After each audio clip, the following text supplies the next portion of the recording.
Salute, MobTube family. How is everybody tonight? Let's see. P-hole the turd. Can't wait. I want to know why you're okay. Johnny the Greek, M. Soretti, Gilded Age, Rick the Tank, Bobby Barbarian. It's me. Oh, is that right? Roxy Joe had 868 subs yesterday. Look at now 1,000.03. What a scumbag. Yeah. See, they're all doing it. Seatown, Sofa King, Sly Stallone, Common Troll. Well, thank you, Common Troll. Nice. Greg Drezick, how are you? Welcome. Joey Dimes, Irish Style, Meinreich Exposed. Well, we'll talk about that a little bit. Tess, Brian Bozek, Paulie Walnuts, Kimberly Hogan, Steve Cutler. Steve Cutler, you know what time it is. Celebration time. What does that mean? How's my blood pressure? It's probably somewhere around 300 over 290. I don't know. Great golfer. Cecil Clanton. Autumn Fragrance. Alex Trejo. Antonino.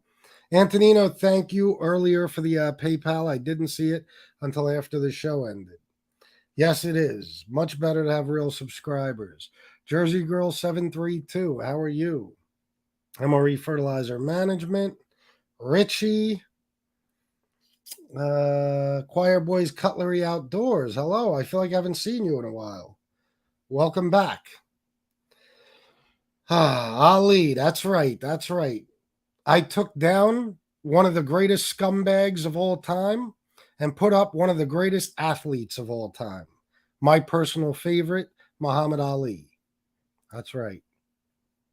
And I feel liberated. Oh, I feel like I freed myself from all the scumbaggery that is the Gotti name. You know what I mean? I feel like a new man, guys. I'm telling you, it's a beautiful, beautiful thing.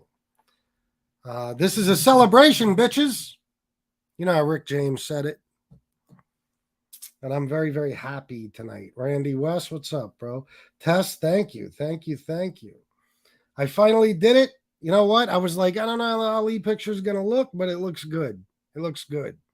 So there it is until my brother gets done with his project. And then I will have a new one up there. I didn't want to do that. I didn't want to switch twice, but it is what it is. No big deal. Joe Batters, hello. How are you? Richie, she's a Fugazi. She's a Rickard. Yes, she is.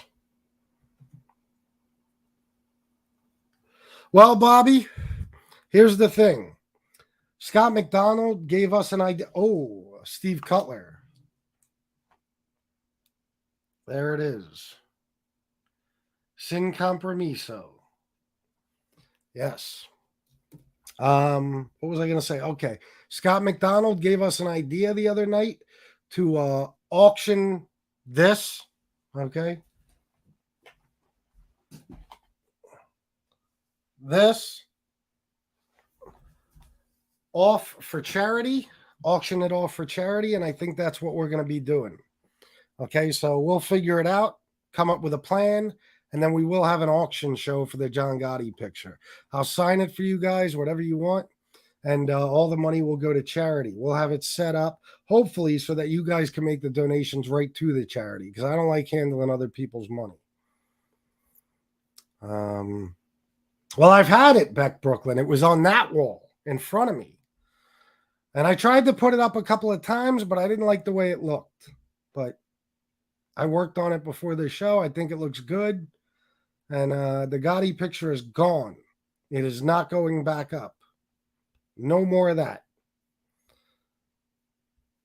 Strong Island Lolita, salute, bro. How are you? You took 2 scumbags down today. Good job, FBS. Yeah. Well, I might smoke it right here on this show because it's a celebration. FBS, fuck that. Just burn it. I can't. You know what I mean? I can't, because it can raise money for charity, and it'll be worth it.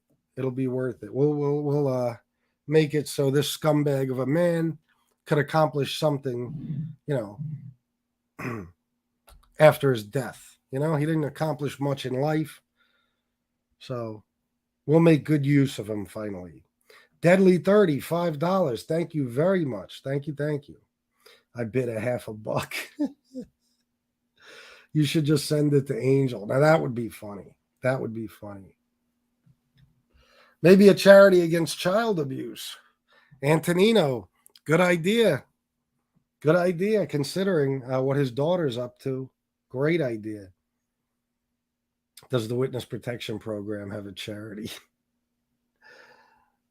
FBS hung up the greatest. Great choice, bro. Agree. Just burn the shit.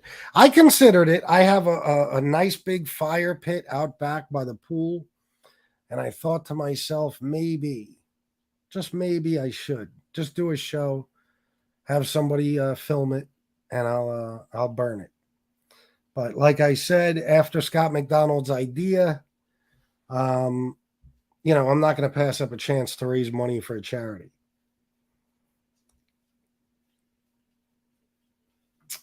Oh, Mike's like, oh, who cares about him? Who cares about him?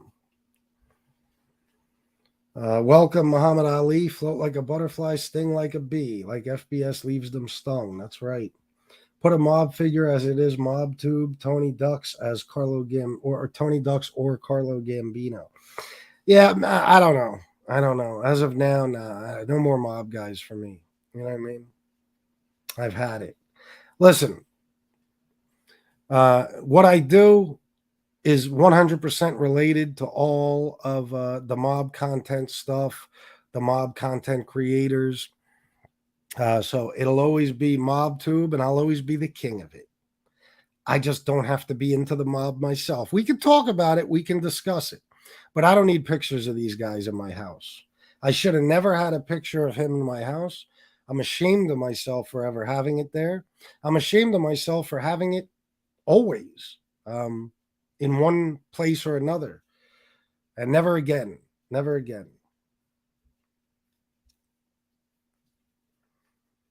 Not going to lie, Lee disappointed me in his video. Seems like he can't even mention the word angel without getting shook. Yeah, listen, I'm not going to trash Lee. I'm not going to bash Lee. I'm not going to do a show about him. I don't know. Listen, I got to think some things out and maybe eventually talk to Lee. But I know what's going on in my head. And, listen, I'll be the first to say Lee has been getting set up. There's no doubt about it. You got to understand, MRE has been leaving him alone. Angel has been deliberately praising him. And all the people from that side, he goes, Johnny Mac used the perfect word earlier, unscathed. Not even any of those memes, I don't think. One or two maybe were about him. He goes, he goes unscathed. And I think I know he likes it that way. But I just think there's an obsession with being attached in some way to Angel. I think he gets off on her praising him. And, that's fine. Lee can do that. It doesn't make him a bad guy. I just have to make the decision, if I can be involved with a person who's, doing that. And I will say this one thing. I only listened to a little bit of Lee's show, but I will say this one thing. I've been hearing this from Lee over and over for a couple of months now, and I heard him say it tonight on their show.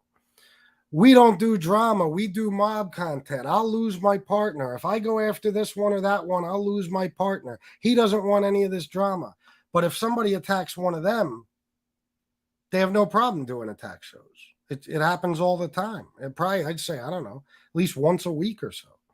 So it's not that. I understand they want to attack their enemies, not anyone else's. That's fine. They have every right to do that. And you know how I feel? I think Danny is a good guy and a stand-up guy.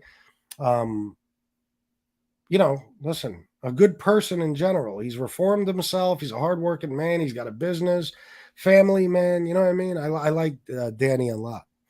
And I don't necessarily think Lee is a bad person either.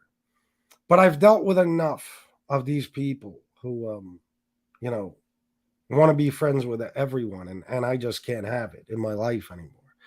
You know what I mean?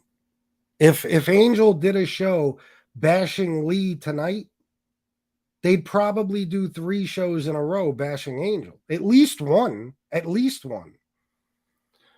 So all that, we don't do that on our show. No drama, just mob content. Not true. Not true. I see it all the time. It's not true. It's just you don't want to get involved in anything that can negatively affect you if you don't have to, which is fine, but just say that. Just say that. You know what I'm saying? I'm not, like I said, I'm not going to go on a rant and bash Lee. I know that's what a lot of people would like to see. That's one of the main reasons I'm not going to do it. Plus, like I said, I really don't want to fight with Lee. I really don't. I just, this is the way I am, guys. You know it. I have to know where people stand. I have to. And Lee has every right to want to be friends with me and Angel and Josie and whoever. Okay. But I have the right to decide, well, I can't be friends with you if that's the case. You know what I mean? Same thing that happened with me and Joe Bay 8th. At the time, Johnny Mac was doing some pretty messed up stuff, okay, regarding me and my family. And while me and Joe were supposed to be friends, and after me talking to him about it over and over again, about how Johnny Mac and Tony Pizza are doing this stuff, he went over to Johnny Mac's channel and praised him over and over again. It was actually disgusting. So that was it. That's just the way I am. That's where I stand. You know what I'm saying? And now, listen, don't get me wrong.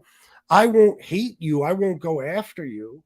I just, if that's the way it is, if it's like, listen, I'm not gonna, I don't want to start no trouble, which is fine. You don't have to start trouble with Angel, but if that's your stance, that you still want to maintain some sort of friendship with her, then after what she's done, I just can't have anything to do with you. I can't. It doesn't matter who it is. It doesn't matter who it is.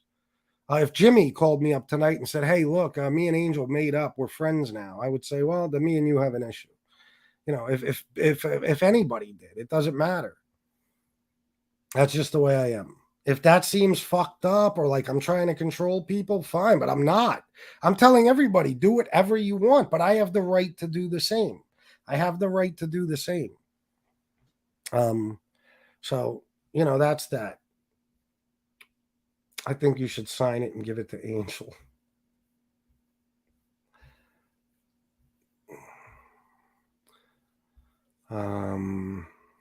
Use the picture for target practice.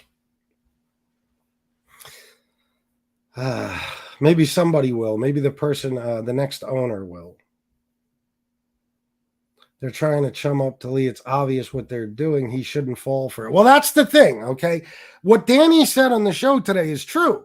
Angel's doing what she's doing. She can't stand Lee, but she's doing what she's doing in order to start this beef between us. Now, here's how I would handle that very simply, and it could fix everything. It could fix everything, okay? Because let me tell you what the issue with Lee is that he's having, to no fault of his own, possibly. Unless he is still talking to MRE and Angel and all them. But if he's not, and they're just doing this deliberately to start trouble, and he knows it because he said to me, bro, you know why Angel's praising me and stuff? It's to get you mad. And the reason MRE isn't coming after me, it's to get you, they don't want to attack me because they want to, try to divide us. Cool. But this is how you handle it. This is what I would do. I would say, Angel, I don't fucking like you. Don't shout me out again. Don't praise me. Don't give me honors. Okay, don't tell me any fucking thing about what a good content creator I am or any of that. I want nothing to fucking do with you. And MRE, you're a fucking white supremacist. Same to you, scumbag. And go down the line. And that's it. Problem fixed. Now it doesn't matter what they say or what they try to make it look like may be happening. Because we'll have seen, oh, well, listen, Lee just made his point. He made it clear to everyone exactly how he feels. Now they know. You know what I mean? But the worst thing you can do when a troll is trying to set you up by doing what they have been doing with him, the worst thing you could do is stay silent and then make your friends think, oh, he really is with them. Like they're not just doing this to set him up. He must really still be talking to them behind the scenes. And that's what Ali did. He chose to, he never, like the other night, Angel talked him up again. He didn't come out and say, listen, Angel, don't do that. I don't like you. We're not friends. Now, when I talk to Lee, he tells me I don't like her. I would never be her friend. Okay, so why not just say that? Why not just say that? If you were setting me up like that, I'd come out and I'd trash every one of you and I'd let everybody know, don't let these motherfuckers fool you. I ain't friends with them. Okay, and I have no fucking desire to be. But that's just me. It's just me. You know.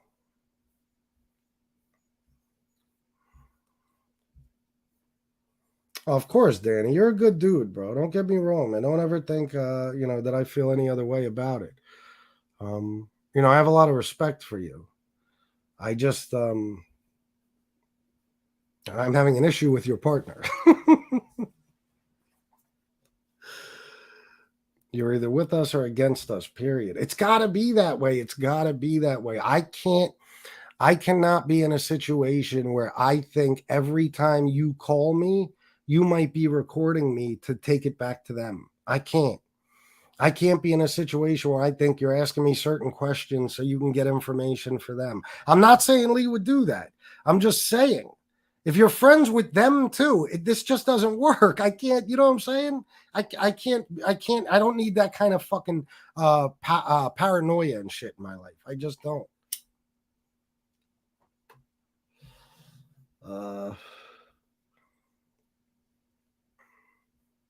Let's see. Spaghetti arms, $7.99. Stand your ground, brother. Wipe anyone who doesn't see that threatening a 10-year-old isn't a low act. Yeah.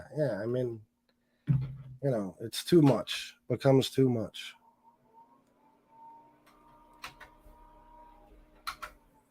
And it's such a simple thing. I mean, it's a fucking no-brainer.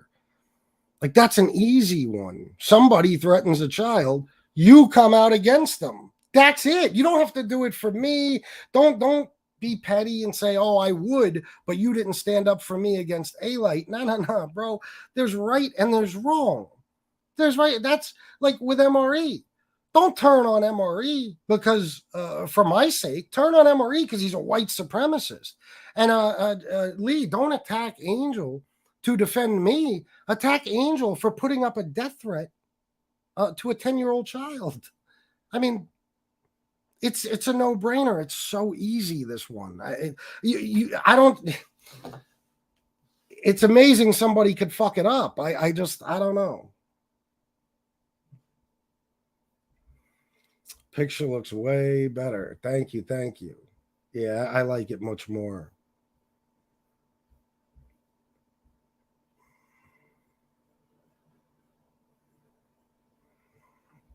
Let's just say I've never been a fan. Danny, yes, Lee, not as much. He is arrogant and gets nasty and puffs himself up all the time.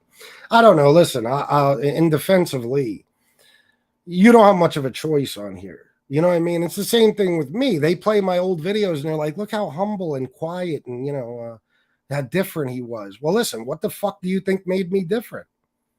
What do you think made me change it up a little bit? If you don't act arrogant and almost superior to some of these motherfuckers, they'll walk all over you. You know what I mean? You got to show confidence. You got to be strong. You got to be on the defense all the time.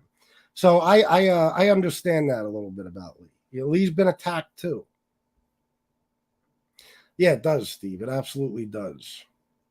It means everything.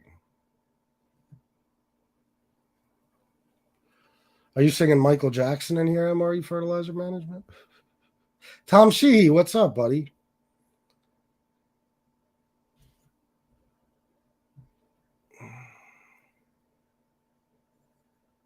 Oh my God, listen to this. King Dom, listen to this. No one does the things these lames claim. FBI and the rest are feigning outrage for its sympathy and y'all's money. I can't believe people lame enough or dumb enough to be on Team Rat Phone. LULs.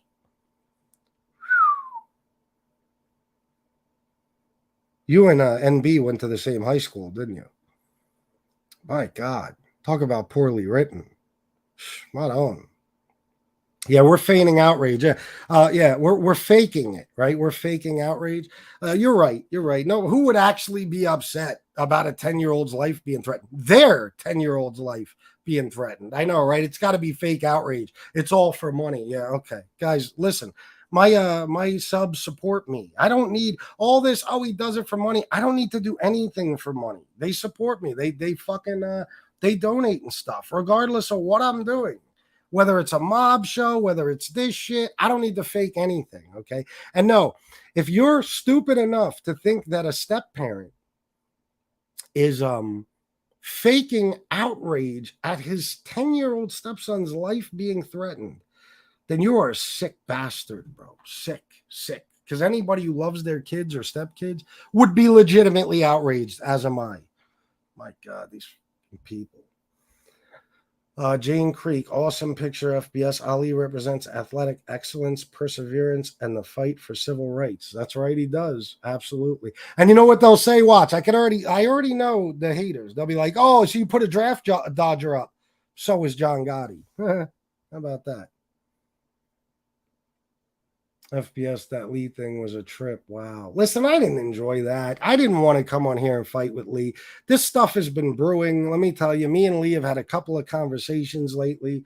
I told him I was a little pissed off that he didn't, come out against Angel in any way and what she did.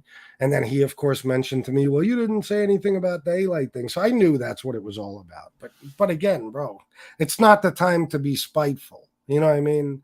Like Lee does this thing where if anybody does something outrageous, like MRE was found out to be a white supremacist, Lee will do a public relations thing where even if he doesn't necessarily want to, he will go against the guy because he knows it's a better look for him. It's a PR thing. Excuse me. But he dropped the ball on this one. I mean, this is the most egregious thing to have happened in MobTube history, to have ever happened. Okay, the most egregious thing. And you dropped the ball. You were like, well, this one I'm not going to talk about. Lee may be jealous of your chair. Well, who wouldn't be? It's awesome. Chicago Race Engines, $20. I agree. Lee needs to pick a side and write it in stone. Well, but that's the thing. See, that's what I don't like. I can't be the type of person that would be like, Lee, it's either this way or the highway. Because if I was Lee, then I would tell him FBS to go fuck himself. You know what I mean? People can do whatever they want. They have free will. They have freedom of choice, whatever they want to do. Okay? But like I said, I have the same right then to decide if I can be your friend or not. That's all. Lee, I would never tell Lee, oh, pick a side or else. I can't. Who am I? Lee is a man like I'm a man. I mean, it's never that. You know what I mean? It's simply I have been under attack on here more than anyone.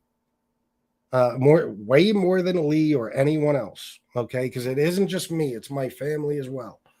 Way more than anyone. I have to be extra careful who I am friends with. Friends, whatever, who I talk on the phone with, who I associate with. I have to be extra careful. I got to watch everything I do. So I have no choice but to be this way. I have no choice. You know what I mean? That's just the way it is. Thank you, Spiky. I appreciate that. FBS, you need a Gene Borello type character on your side. Yeah, I think I do, actually. I do. Special Agent Argenti and I found the gerbil today. FBS, everyone is different. Yes. That nasty bitch, NB, I hate her face, her voice, everything about that slutty whore. Yeah, she's a pig.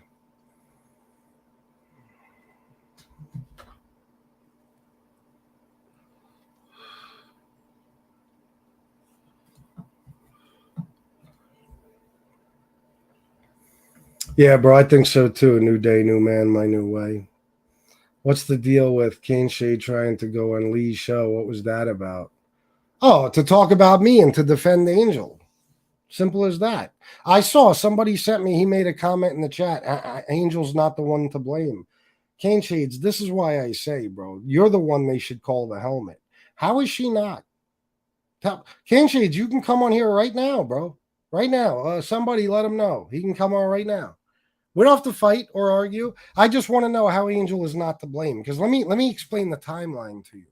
Someone made a meme, NB. Okay, NB made a meme. That'll drive me crazy. NB made a meme. Sent it to Tony Pizza. Tony Pizza saw that meme as a way to get in even tighter with Angel by saying, oh, look, your brother's in the picture, and oh, this made me so sad. I love kids, and Frankie boy, my friends were friends with him, and all that nonsense. Okay, all that bullshit he made up. And she, Angel, not Tony Pizza, not NB, put the picture up. She did. I wouldn't have even known it existed. Either would have Shanna or anyone on here. None of us. Nobody would have even known that picture existed. But Angel put it up, and she knew what she was doing.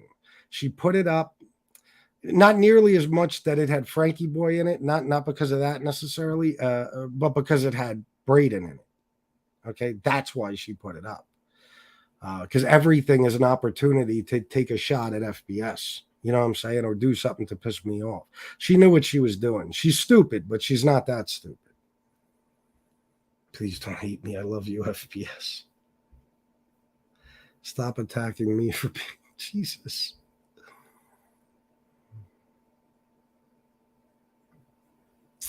No, listen. Let me just tell you this. Lee is smart. Okay. Lee knows how to do just enough so that it makes you look like you support this side, but it doesn't make the other side mad. Stuff like that. No, he doesn't want a troll invasion. He's not going to bring that on himself again. But listen, I can't. I'm going to tell you guys something, okay? I've been holding back. When Josie put those text messages up, now I didn't see that show, but Lee told me what they said, those text messages. She put those messages up that Lee had sent Angel after me and Lee, reconciled and became friends again. Okay. I just wasn't going to let it cause a war between me and Lee because I wasn't going to give them satisfaction. But Lee, you don't think that bothered me? You don't think I know that you were, saying shit to Angel behind my back? The texts were right there, bro. Yes, you were. You were doing that thing. You do. I'll be friends with her. I just won't tell her. I'll tell everybody I hate her, but I'll still talk to her, and I'll give her, ammunition or stuff against FBS. You know what I'm saying? And then that'll keep me and her buddy, but I'll do it on the low so FBS doesn't find out. I know Lee. Okay, I didn't bring that up or make anything of it because it wasn't good enough. You know what I mean? To give the trolls satisfaction. But you think I let that slip my mind, Lee? You forget about that? Listen, you were absolutely doing just that. You were staying tight with Angel while telling me you don't speak to her at all, and you were telling her stuff about me. You know what I mean? Oh, don't bother with FBS. He's just doing this for money. Yeah. You don't give him attention. It just makes him more money. Yeah. Thanks, George. Thank you very much. Oh, my God, Meinreich. You filthy animal. Billy, the test is Lee always talks about his thing with A-Light. If you remember, he never goes against Angel or anyone from the other side. Remember when he didn't pick up for Canarsie, they called him the same. Yeah, and you know what? I talked to somebody before the show that told me that just a couple of weeks ago, Lee was joking on his show. Not joking. He was saying on his show, he was claiming that A-Light and Dowd got raped in prison. So, I'm sorry, Lee, but when they come back and call you a chomo after that, now that might be fake outrage. I mean, what are we talking about here? You said that about two men, right? I mean, I hate both of those men. I think they're lowlifes, but you said something like that about them. I know somebody who has the video. You said that they both got, in prison. So what were they supposed to do? Not say anything? I mean, there's no comparison between a man and another man fighting and an innocent child who has nothing to do with this having his life threatened. There's no comparison. And listen, not only that, but this is the way I see the A-Light thing. Lee, you became friends with that dude. Okay? None of us did. You did. Lay down with dogs, why get involved with him to begin with? I told you, I don't care how many views it would have gotten me or how much money it would have made me. I would never have A-Light on my show. I would never talk to him on the phone. I'd never have a civil discussion with him. He is an animal and a scumbag. But you became friends with him for some time. So, this is what happens.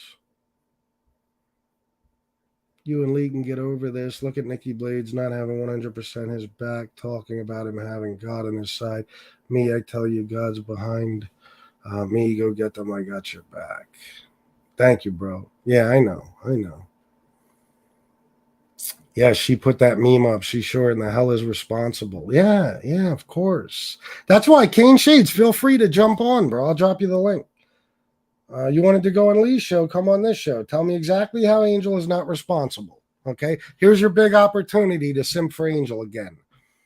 Come on FBS's show and prove him wrong. Prove him wrong. I just dropped the link. Kane Shade, you are not blocked. I don't think you're blocked at all, but you're definitely not blocked on StreamYard. So grab the link and we can talk it over.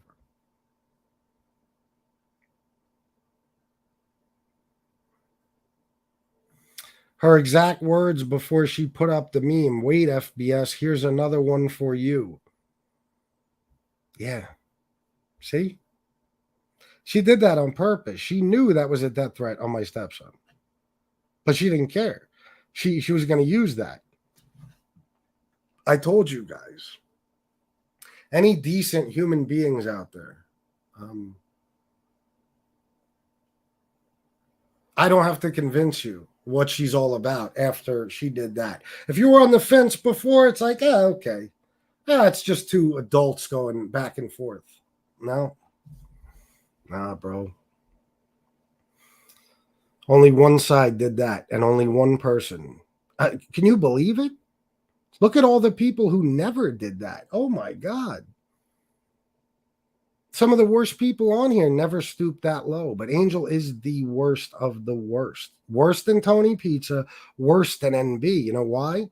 Because she'll platform Tony Pizza and NB. She'll buddy up to them. She'll let them slander people on her show. She's worse than them.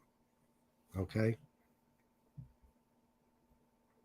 Obviously, FBS cared about Lee and trusted him if he's upset. Now, here's the thing, bro. This is the way I am, all right? If I decide I'm going to be friends with you, whatever happened in the past, I just forget about that. I say, listen, we're starting over. It's all good. Me and Lee have had some good phone conversations. We think alike in some ways. I don't think he's deep down inside a bad person. You know what I'm saying? He's doing his thing. He's growing his channel. He's got Danny now. It's all good. Like, I figured, maybe we can actually get along for the long term, you know what I mean? And have somewhat of a friendship. And who knows, maybe this will just blow over in a day or two. But as of right now, I mean, listen, that shit's been building for days. I've been like, this motherfucker. I texted one of our mutual moderators after his show the other day when I came on and I said, if you're my friend and you don't speak up about this, you're not my friend. I don't want nothing to do with you. He did a show that day, and I emailed a mutual mod of ours, and I said, did he mention this thing with my stepson? And this person said, no, he didn't, not even for a second. I was like, all right.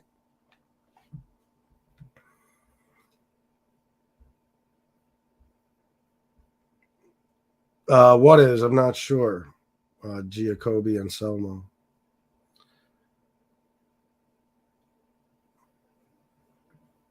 I don't know. Maybe you're right. I don't know. I can't see inside his brain.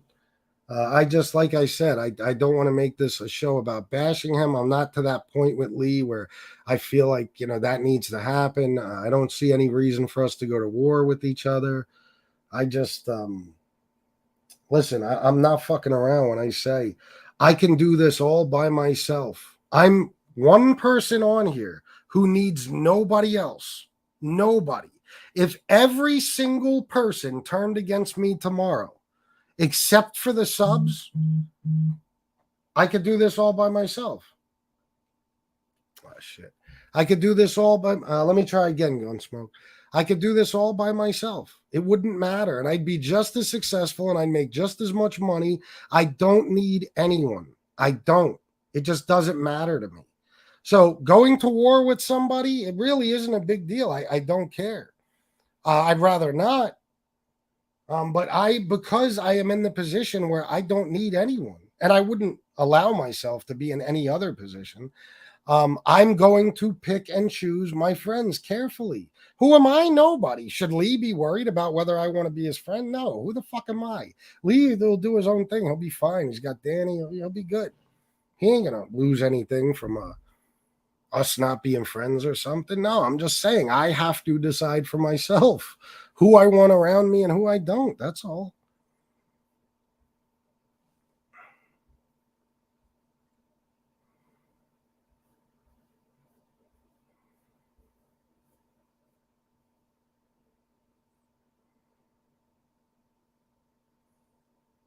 Everybody hit the like button, please. Donate if you would like. Subscribe if you haven't already. And for the love of Gunsmoke, hit the notification bell. Listen, Shanna is upstairs asleep with her phone. So if you donate to her Cash App, I know shout outs are important to people and stuff. I can either shout you out tomorrow on the next show or just put in the comment what you donated to the Cash App and what your note was. And I'll gladly read it and put it up just like a super chat. Okay, my apologies, but we got to use Shanna's Cash App for right now. Otherwise, there's my Venmo, PayPal, Super Chat, Super Sticker, Super Thanks, all that good shit. Oh my God, my Bluetooth is hooked up to my phone right now, and something's. I accidentally turned on a YouTube video. I was like, "Where's that coming from?"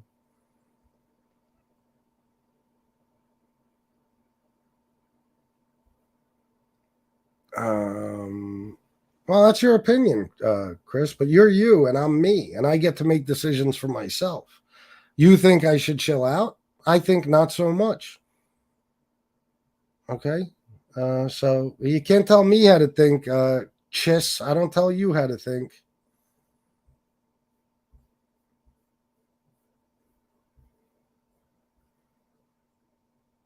Steve Cutler? Holy shit. Where did you go? Gunsmoke just left.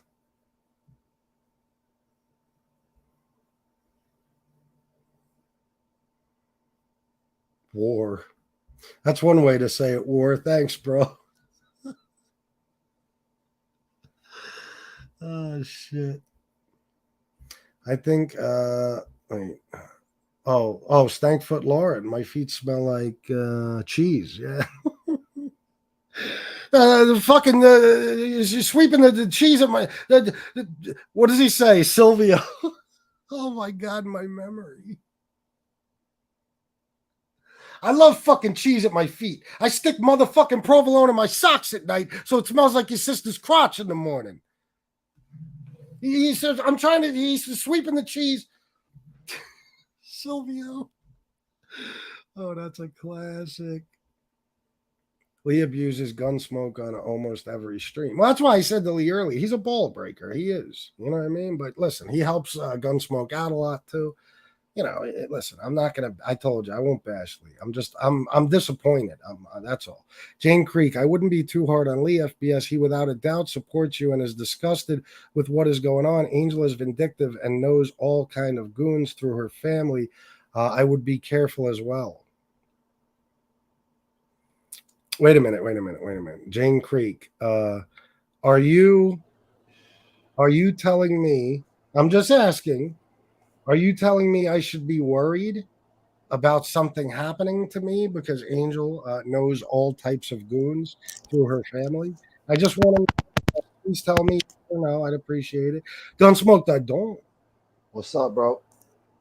Chilling. Steve Cutler. That's right, bro. Yeah. What's going on?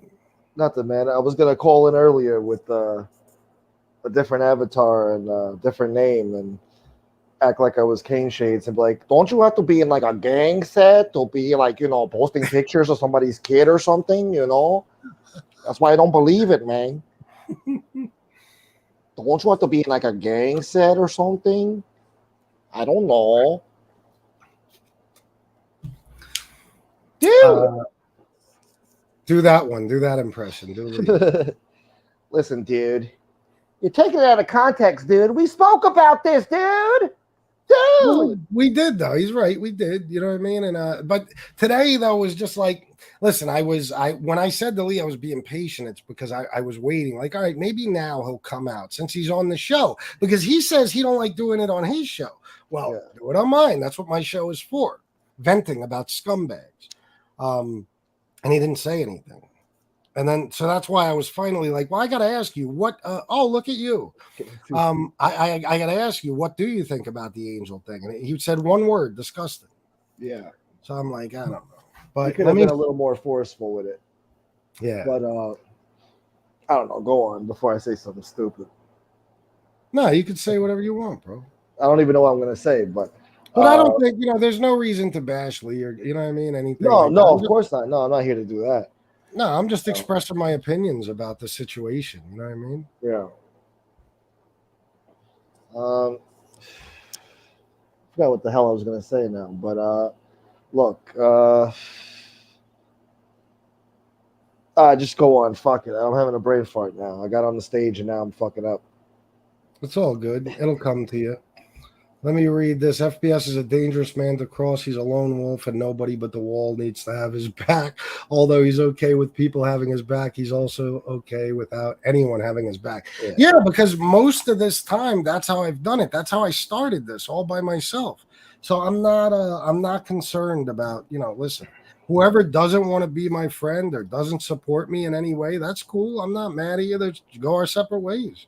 Well, when you put out that APB the other day, like all hands on deck, I want to see who supports me or not, I mean, he stayed silent, I know he supports you and all that. I know he doesn't want any problems, but he should have said something. That would have been a good look for him, Yeah, but look, I understand he doesn't want these issues, he just had heart problems and all that stuff, but he seems to not have an issue going after A-Light or Tony Pizza or whatever, So. Or even A-Light, or I'm sorry, even Angel when she showed those text messages. You know what I mean? Like, yeah. It's just. Let me see something here, bro. Somebody mentioned earlier, Lee breaks my balls every show. Yeah, he does. But, we've spoken about it. It's all in good fun, That's just how he is, And sometimes he doesn't even realize, what he's saying really isn't funny too much, But that's Lee being Lee, He's a ball breaker. It's no hard feelings. We all are to some extent. Yeah. Yeah. Tyrone Shoelaces, Angel wouldn't dare send anyone to try and hurt FBS. She knows she would be the first one investigated. Not only that, but this is my honest opinion. Don't get me wrong. There is some simps out there who, to score points with her, would try something crazy. But as far as her family and maybe even the gangsters that are in her life, listen, unless. Well, there's no reason to score points with Angel if you're already a gangster or a dangerous person. Yeah. John Gotti's not alive anymore. John Gotti Jr. Just makes movies apparently that never come out. You know what I mean? Yeah. There would be no benefit for anyone other than to, I don't know, get close to a Gotti. But I think most people related to her, most street guys would say, what do you want me? You want me to hurt a guy over this shit? You're on YouTube pushing people's fucking buttons and being a nag and an annoyance. and then you get pissed off when a guy comes after you. I mean, I think the A average rational personal, average rational person would. the average person, like for instance, her Uncle Gene or even her brothers, I would assume the first thing they would say is, "Well, what are you on here doing this for?" Yeah. I mean, to what end? What is the benefit? Well, the guy just came home after 30 years too, so you know. I Yeah, and think he if they wants- know her, Yeah. if they know her well and they're her family, they They're like, probably oh, come on, what is this shit again? What are you doing now? What is it this time? exactly, Yeah. exactly. Yeah, They'll say, yeah, "Well, what yeah. did you do to him? What, he just started this for no reason, or did you do something to him?" Yeah. You know what I'm saying? Make this shit smaller, man. I don't want to fucking see my fat fucking face. How do I make it smaller? You know how to do. Go all the way to the right, the one on the Oh, I right. hate that. Oh, God damn it. What's up with what, Karen Gotti? Yeah, what's up with that?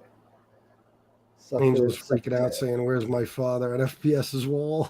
He took my father down. I don't know who blocked Common Troll and why. I didn't fucking do it. I see him right there. He's here? Yeah, I see him. Yeah. He said, block common troll. My word, why would you do that? But he's right there. Is that a second account? I don't know. For the first time ever, I'm smoking a cigar on my show. Oh yeah, I don't do. I thought you didn't do that in the house. I don't, but you know what? I got all kinds of Glade plugins and shit for Breeze. Plug it in, plug it in. All of that, B. Word up, Bronx, baby. Huh? Yeah. What? You know about that shit? Oh, Chunky Chunko's here. I've been calling him Chunky Monkey lately. He's Chunky Chunko.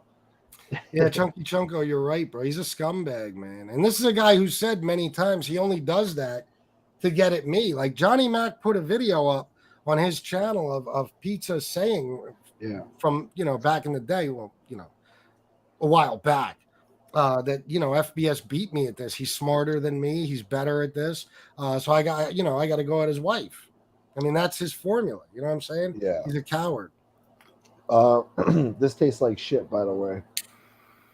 Sunkissed berry lemonade. I wanted to try it. Bad choice. Milk was a bad choice. Sounds like it tastes like dog shit. It tastes like blue Powerade mixed in with a seltzer. I don't know. It's just not my thing. Chunky Chunko is Karen Gravano's nickname. You son of a bitch.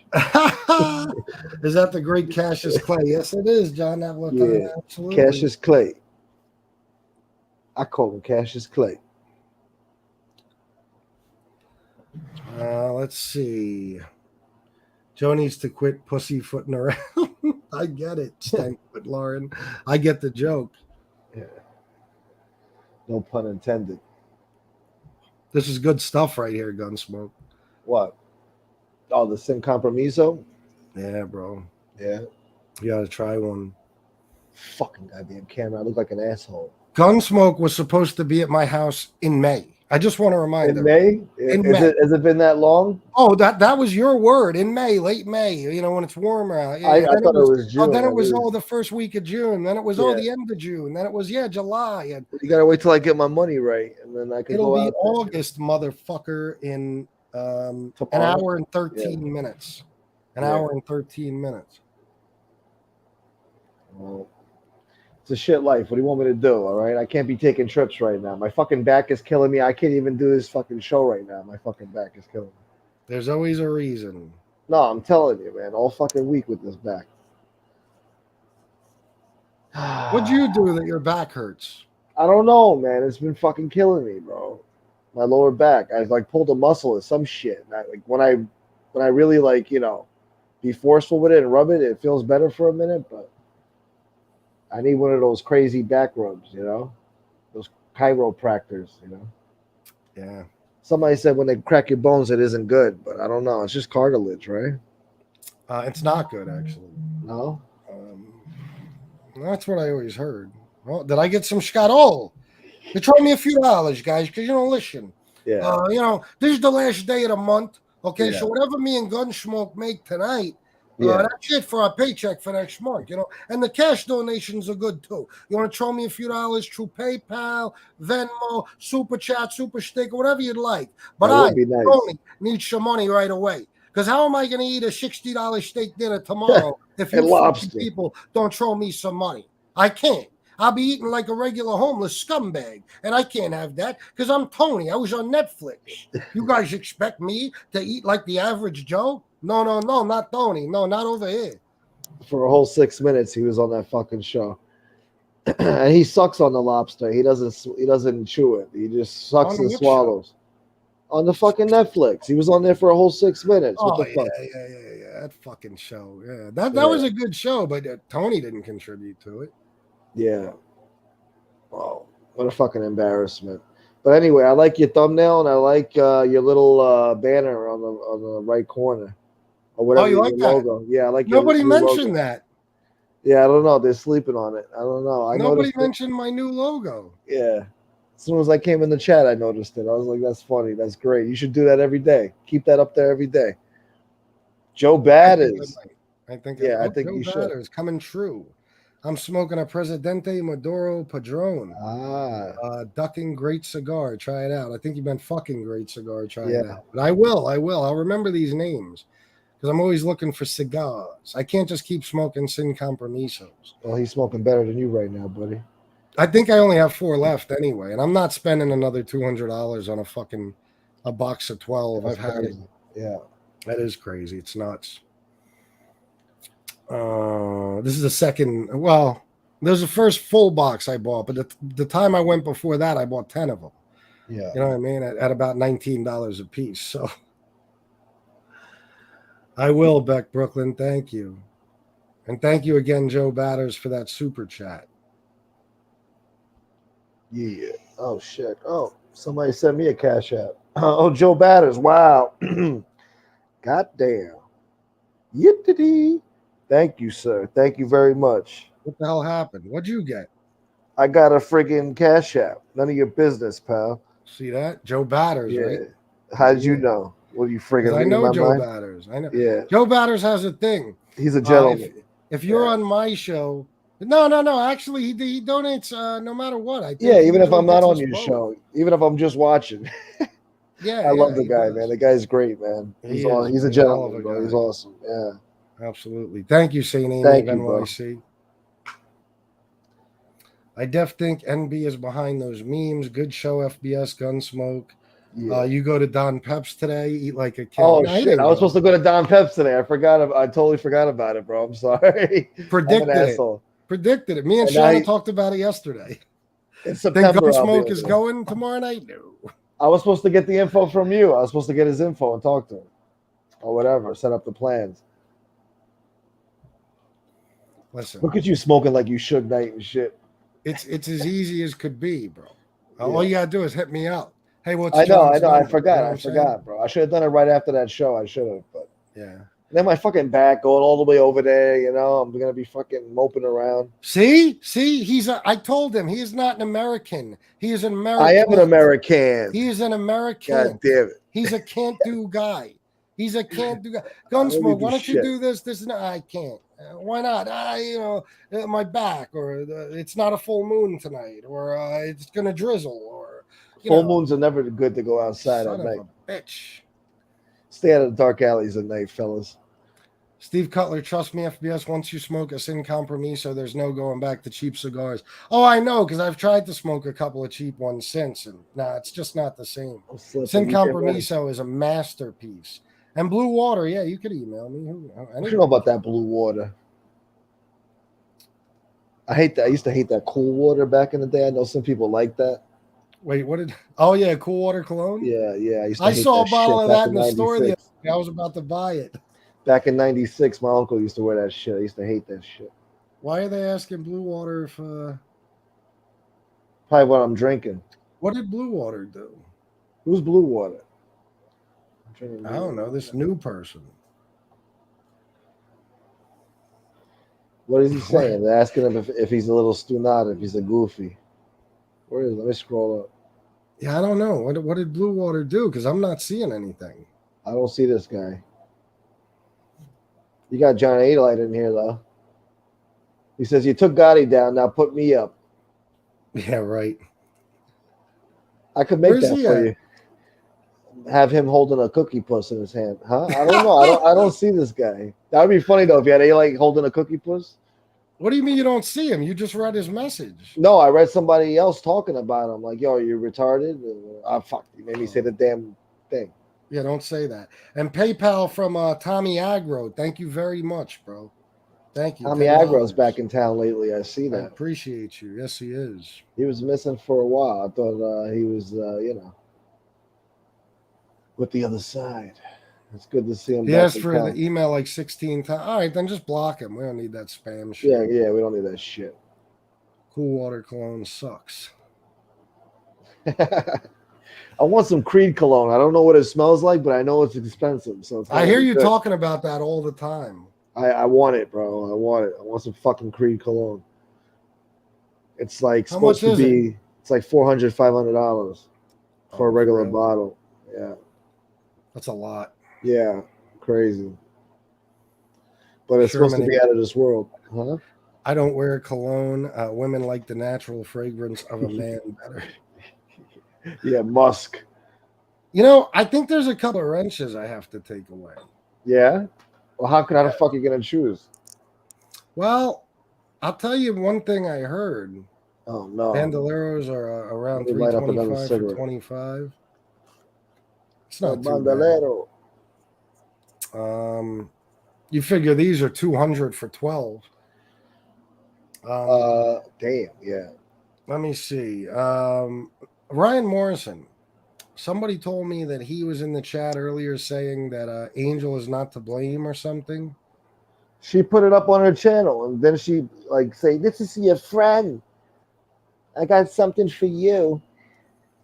We're gonna go to Carvel after." Wait a minute. What? What happened? On her channel, isn't she the one who put up the fucking picture of your stepson? Yeah. So what are we talking about here? Oh, okay. I thought you were talking. Yeah. What are you zoning out? No, I thought you were talking about the comment from Ryan Morrison. What did he say? I don't know. God damn it, man. They say that he said something like, "It's don't blame her, right? Or don't blame, yeah. Yeah, but that's what I'm saying to you. She put it on her fucking channel, right? So how is it not her fault? What the fuck are we talking about here? Who else's fault would it be? Yeah.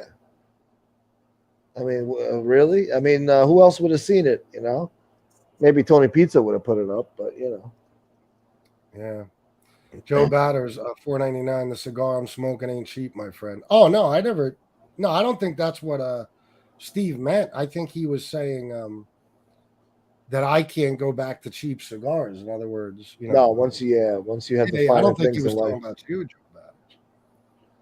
No, yours, from what I know, I'm assuming your cigar is probably around $30. Probably a little more, probably around $40, something like that. Is that right, Joe Batters? It might even be 60. No negatives, you. Steve Cutler, don't feel bad. FBS Cuban Cohibas are $100 a cigar. Sin Compromiso, a bargain. LOL. Yeah, I know. I know some of those are super expensive. You guys just like saying those names. I'm smoking Sin Compromiso. Are you getting rid of the gray flannel along with the picture, says Joey Dimes. I should throw it out the fucking window right now, honestly. Well, I told you what to do with it. What, with the gray flannel? With the gray flannel. No, they're talking about the cologne, bro. Oh, okay. I thought you were talking about the picture. No, but I should maybe douse the picture with the gray flannel. You know what I mean? That shit's pretty strong. It might just be flammable. Yeah, it's flammable. It's flammable. It's alcohol. Yeah. Padrones are great cigars, Joe Batters. Yeah, I got a couple of Padrones in my humidor, but they're nothing. The last one I got was the anniversary. I don't know. I forget how much it was. But I have a regular, like a Maduro and a natural, like 3,000. I think it's a Maduro 3,000 natural something. I don't know in there.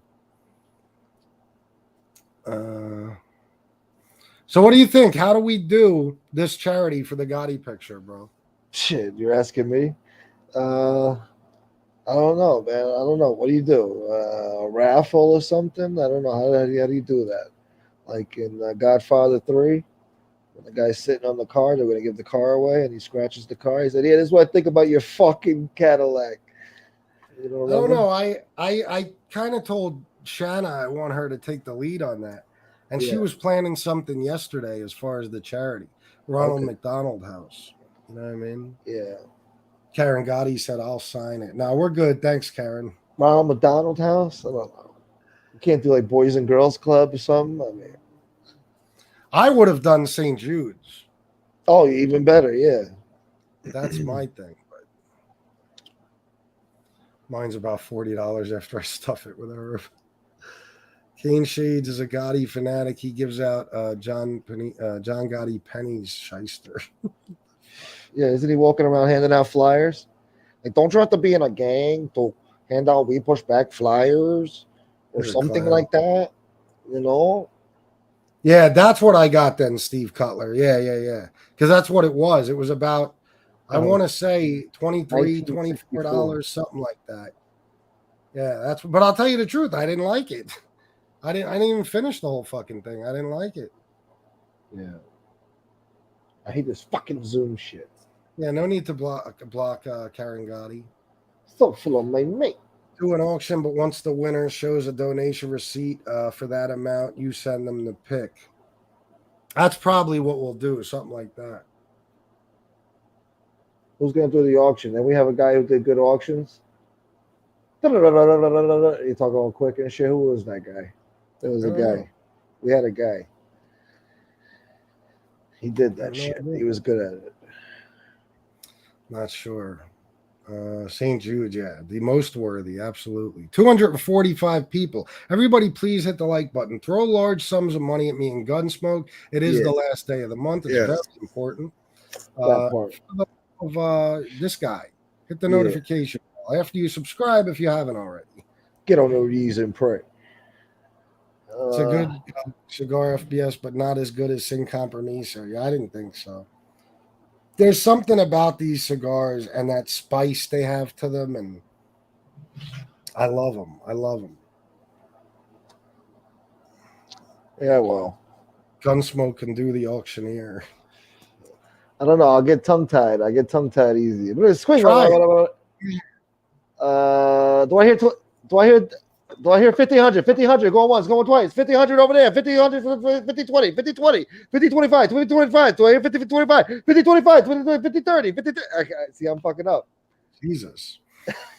That wasn't good. No, it wasn't. Thank you, sweetheart. I don't know. Joe, is fucking Gunsmoke collecting more fucking donations than me right now, my own? Holy shit. We're in a tight race right now. Joe867, $10. Thanks, Chris, for another month putting time, energy, and a lot of very tough scenarios you dealt with, especially the last week. You are appreciated. Thank you, Joe, for the message and for the money. Thank you. I appreciate it. Don't you know, you Sicilian bastard, baby? You all appreciate it. Steve Cutler, you are right. Yes, I love it. I love them. I smoke cigarettes, but I can't stand the smell of cigars. Well, it's different when you're smoking one. No, when you're smoking it, it's cool, but I don't know. Yeah. When you take the clothes off, it's like, it stinks, yeah. Yeah. But, yeah. But it's a celebration, bro. It's the end of an era. Like, I don't think people are taking this as seriously as they should. I said that to you earlier. It's the end of an era. The Gotti picture is gone. Guys, it's gone. It never to be seen on my wall again. It's a beautiful thing. From day one, it was there. From day one, right? Mm-hmm. So there you go. So it's been a full year, over a year now. It took a whole year for that fucking thing to come down. I told him months ago to take it down. He didn't want to do it. Bro, you know me, my OCD, bro. Everything's got to look right. You know what I mean? He's like, I put it up there, but it was crooked, so I took it back down. Yeah. Put Gotti back. I'm like, what the fuck, bro? Oh, there you go, son of a bitch. Get this fucking Zoom off of me, you son of a bitch. Hit the like button, everybody. Thank you for being here. I'm acting like I don't know what I'm doing. I'm trying to click on people, and it's not highlighting. It threw me off. I felt like it was my show. God damn it. I tried to make you an authorized user, but... yeah, you're coming up with excuses, too. No, it didn't work. Why I can't be. You don't trust me, you son of a bitch. It was my idea. It just You've didn't been work. saying that a lot lately too. Yeah, I don't need nobody. Fuck yous all. Fuck all of you. You know what I Yeah. mean. You know what I mean. Yeah. I mean, I don't fucking need, like, I'm not somebody who relies on anyone, you know what I mean, to do shows with and stuff, bro. Like, I can do my show by myself forever. I mean, let's face it, I do my show by myself more than anyone else on here. Yeah. You know what I'm saying? That's just me. Even your enemies give you props for that, I'm sure. Because they can't do shows by themselves. They do a whole panel and shit. I used to do shows by myself and carry it, but I got spoiled after a while. I can't do shows by myself anymore. It's not easy. So what you do isn't easy, bro. I know firsthand. So they gotta respect you for it. I know you don't like doing shows by yourself sometimes, but It some things are depends. better If off. there's an issue that I think, like, usually when I ask you to come on a show, it's Yeah. like I know there's something we can discuss that would be fun for people. You know what I mean? Like, we Yeah. could bounce off each other and stuff. But I don't know, bro. I never realized it was hard. It was a difficult thing what I do until I realized that I seem to be the only one that can do it. Yeah. You know what I mean? Yeah. When I watch people like fucking Bay 8 and all these other guys, I mean, damn near every one of them Yeah. either have to have a panel full of people or at least one or two people with them. I mean, Joe has never, ever, ever, ever come on YouTube without a partner or more, or without eating something. Yeah, or several. Yeah. And it's not just him. It's not just him. A lot of people, they just can't carry a show by themselves. They don't even bother trying. So I never realized there was some talent in what I do until I started realizing that no one else can do it. And I was like, oh, shit. I guess I got something here. Yeah. Definitely. No, Alex, Angel's not allowed to bid. No, absolutely not. It's my father. Yeah, if I sent it to Angel, it would. Well, I can't say what I want to say. I get in trouble. RJ broke 10,000 subs. Nice. Wow. Nice. Congrats, RJ Roger, Black Handprint Mafia. Oh, he deserves it, man. He's got great content. Right, he's sharp. Yeah. 10,000 subs, bro. That's dope. Yeah. Gonna get a plaque now. In a year, right? He's been around for a year, right? Yeah. So it took him a year. 10,000. Wow. Yeah, that's good, bro. That's good. Like, people don't realize it. Listen, I've said it before and I'll say it again. If you look it up, the average time it takes for a YouTuber to hit 1,000 subs is 22 months. Jeez. 22 fucking months, bro. Yeah. Wow. To hit 1,000. Yeah. So, but listen, RJ's talented. He's an expert at what he does. Yeah. And I'm proud of him. 10,000 subs is huge. I remember having a conversation with RJ when he never even really thought about getting monetized or anything. And I was trying to tell him how important it was. You know what I mean? I was like, bro, I'm like, there's money in it. And he's like, really? He didn't, you know, he never thought anything of it. Well, I'm sure he's doing good now with that, with the monetization. I'm sure he is, yeah. Whatever he's getting, it's not enough. Yeah, well, it's a start. It's a good start. Yeah. I bet he's listening right now. Yeah? He listens at night. Remember Nick at Night? That show? Oh, channel? Not show. It was a group of shows. Yeah. So it was like my favorite thing in the world. I remember when it was like Welcome Back Kotter, All in the Family. You know what I mean? Like the fucking Dick Van Dyke Show, Mary Tyler Moore. You remember back in that was back. I'm talking about the mid-90s and shit. Which lineup was it? I don't remember. Like, Are You Afraid of the Dark? Whole bunch of other shit. I don't know. Nah, fuck all that. I like that old shit, bro. Well, you're 7 years older than me, so. Yeah, and my dad, like, you know what he used to show me a lot when I was a kid? The Honeymooners, bro. Like, I grew up. Oh yeah, I used to love me too. Yeah. Norton. One of these days, Alice. They didn't even have a long run, I don't think. And I thought that show was from the 30s. It's from the 50s or something. Oh yeah, of course, the 30s. I thought it was in the 30s. I guess that's when it takes place. You think it was silent film? No, I mean the 30s they had sound. In the 20s they didn't. Listen, bro. Yeah. Imagine if there was a show today where the husband's tagline, the leading man's tagline, was one of these Bang, days, Alice. yeah, Yeah, pow, right in the kisser. yeah, You know, bang, bang, zoom, straight to the zoom. moon, Alice. Yeah, Could you they put imagine up how his many fist like fucking that. Yeah, activist groups and shit would be after the producers of that yeah. show? Oh My God. no, that show would be canceled, bro. Imagine fucking Archie Bunker and All in the Family. Oh No, my he'd be arrested, bro. He'd be arrested. God. He'd be in jail right now. Old man sitting in jail. Yeah, the fucking Carol O'Connor, bro. Fucking That guy had a best yeah. show in the history of television, bro. Well, he had a All tragic in the life. Family. His son killed himself or something like that. I don't know. But Yep. yeah. And his real name was Carol, right? That's horrible. I'm sorry to say. Yeah, I know. Carol. Yeah, that he didn't exactly luck out in the name department. But he was a man's man, though. He was a man's man. Well, thank you, Ridge. Thank you. Oh yeah, he was for sure. I can get you at 11K tonight. How much is it going to cost? The way from what I'm hearing, NB should be at 11K any minute now. And Joe just jumped up about 300 subs today. Yeah, I heard that because you were breaking his balls the other day, weren't you? You said something, or somebody said something. I don't know. Like, how long has it taken you, bro? You've been around Yeah. here 8 months. How long does it take to get to 1,000? It's true. So then he's Why like, are you oh, saying fuck. that like Seinfeld? Why? I don't know. That's how. Why did you just snap into a? Is that what I sound like? When you complain, sometimes I don't know, or you Do carry it. on. Do the impression of me when I complain. I can't. It has to come natural. You fucked up now. Oh man.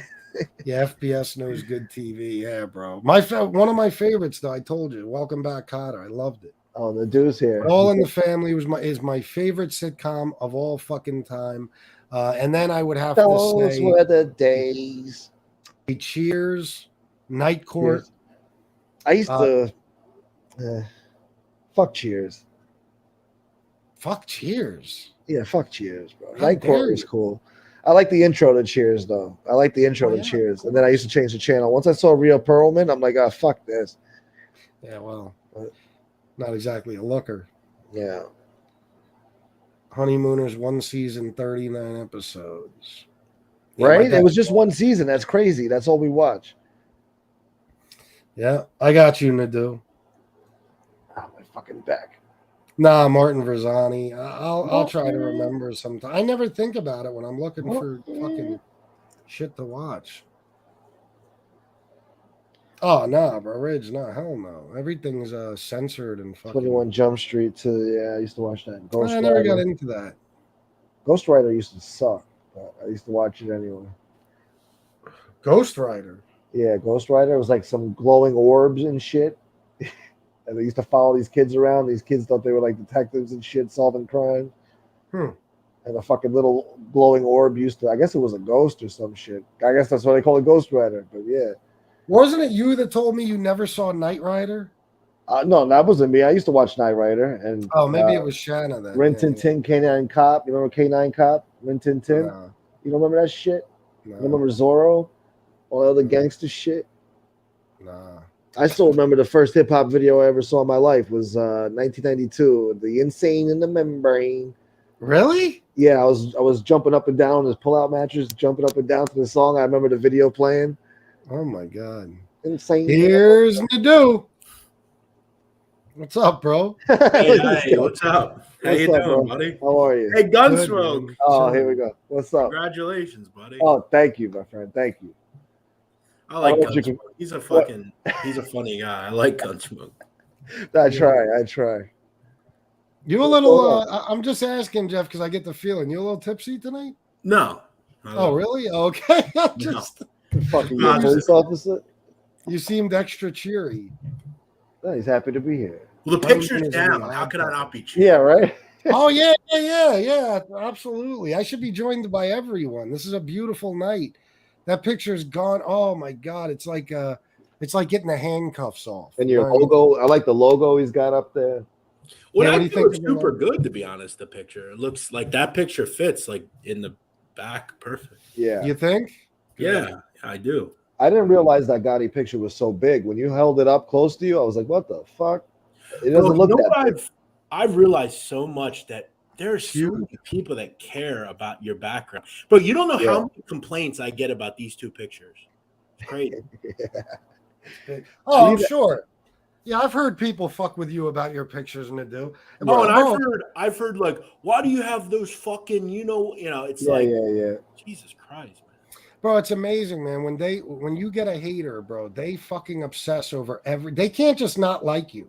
No, it's got to be like, what do you do this? Why's your fucking hair like that? What's up with your jewelry? Like there's something wrong with Michael Jordan or friggin' B.I.G. There's something wrong there. Yeah, unbelievable. Yeah, and besides, Jeff, what are you, 30?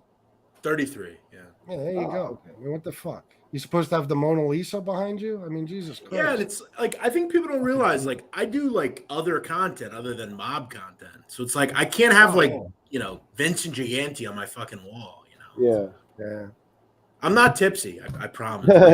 I don't drink. I drink one day a week. I don't drink Sunday. You gotta light up the room there with like some neon lights or something. Yeah, I gotta get some lighting. Absolutely. You got no furniture in there. It's like a plain room. Well, I didn't think I was gonna be here very long, so I never decorated this room. Yeah, it's always looked like you just moved in over there. Yeah. Well, I promise you, the rest of my house is very well decorated. Well, good for you. Yeah. But what's up, Gunsmoke? I don't think I've been on a show with you in a while. Yes, you have. Oh, not in a while. Yeah. I haven't heard the fucking Whitakers. Thank God, I haven't heard that name in a while. I finally got a little sneak peek at what they look like on YouTube. I was like, oh my God, this is what they're talking about. Video. Yeah. It's one of those YouTube shorts. I'm like, oh Jesus! All this talking we've been doing about the Whitakers, and you just now checked it out. Yeah, that's crazy. Why? I didn't even go looking for it. It just popped up in my feed somehow, and I was like, they were telling the story of the Whitakers, like how they came about and all this other stuff. And I mean, you have to admit, it's kind of interesting, right? Like, in a weird, odd way. Yeah, I mean, inbred family for generations. Yeah, very Martin scary. Verzani, I agree with this 1,000%, bro. Yeah, I agree. There is no comparison between those two men. Biggie didn't get a long enough run. Even if he had it, nobody would have. If Biggie could have lived to at least 2002, 2003, we could have got some good music, a lot of work out of him. Because he did do a lot of albums. He wrote Little Kim's album. He wrote the Junior Mafia album. I mean, those are technically his lyrics, his album, just other performers doing it. So he gave you a few albums there, plus his own two. Settle down, Karen Gotti. Uh-oh. What is Nadu doing here? You don't even know my brother. Oh, my God. You don't know Karen, my father. You're being inappropriate, Karen. Look at this bullshit from Joe Gambino. Oh, you're tripping, bro. Fuck Pac, he lied. Settle down, Joe. That is blasphemy, bro. Well, that is blasphemy. I mean, Pac did get Biggie killed. He did. But actually, no, you can't blame Pac for that. That was Puffy's fault. Puffy's the one who ordered the hit on Pac and Suge, and he didn't kill Suge, so Suge knew about it and got revenge and killed Big. He tried to kill Puffy, but the hitman couldn't get to him. So absolutely, Puffy wanted to fuck with them Crips. Yeah, so blame Puffy. Don't blame Pac. Pac was just thugging it, outlaw baby. You guys don't give a shit. Pac died for your sins. You don't care. Well, they were both legends. We can all agree with that. Yeah, definitely. If Tupac never mentioned Biggie's name, everyone would be comparing Biggie to Big Pun, not Tupac. Yeah, I could see that. I could see that. Nobody even remembers Big Pun anymore. There's a lot of Big L. He died. Big L, bro. Yeah, talk about a legend.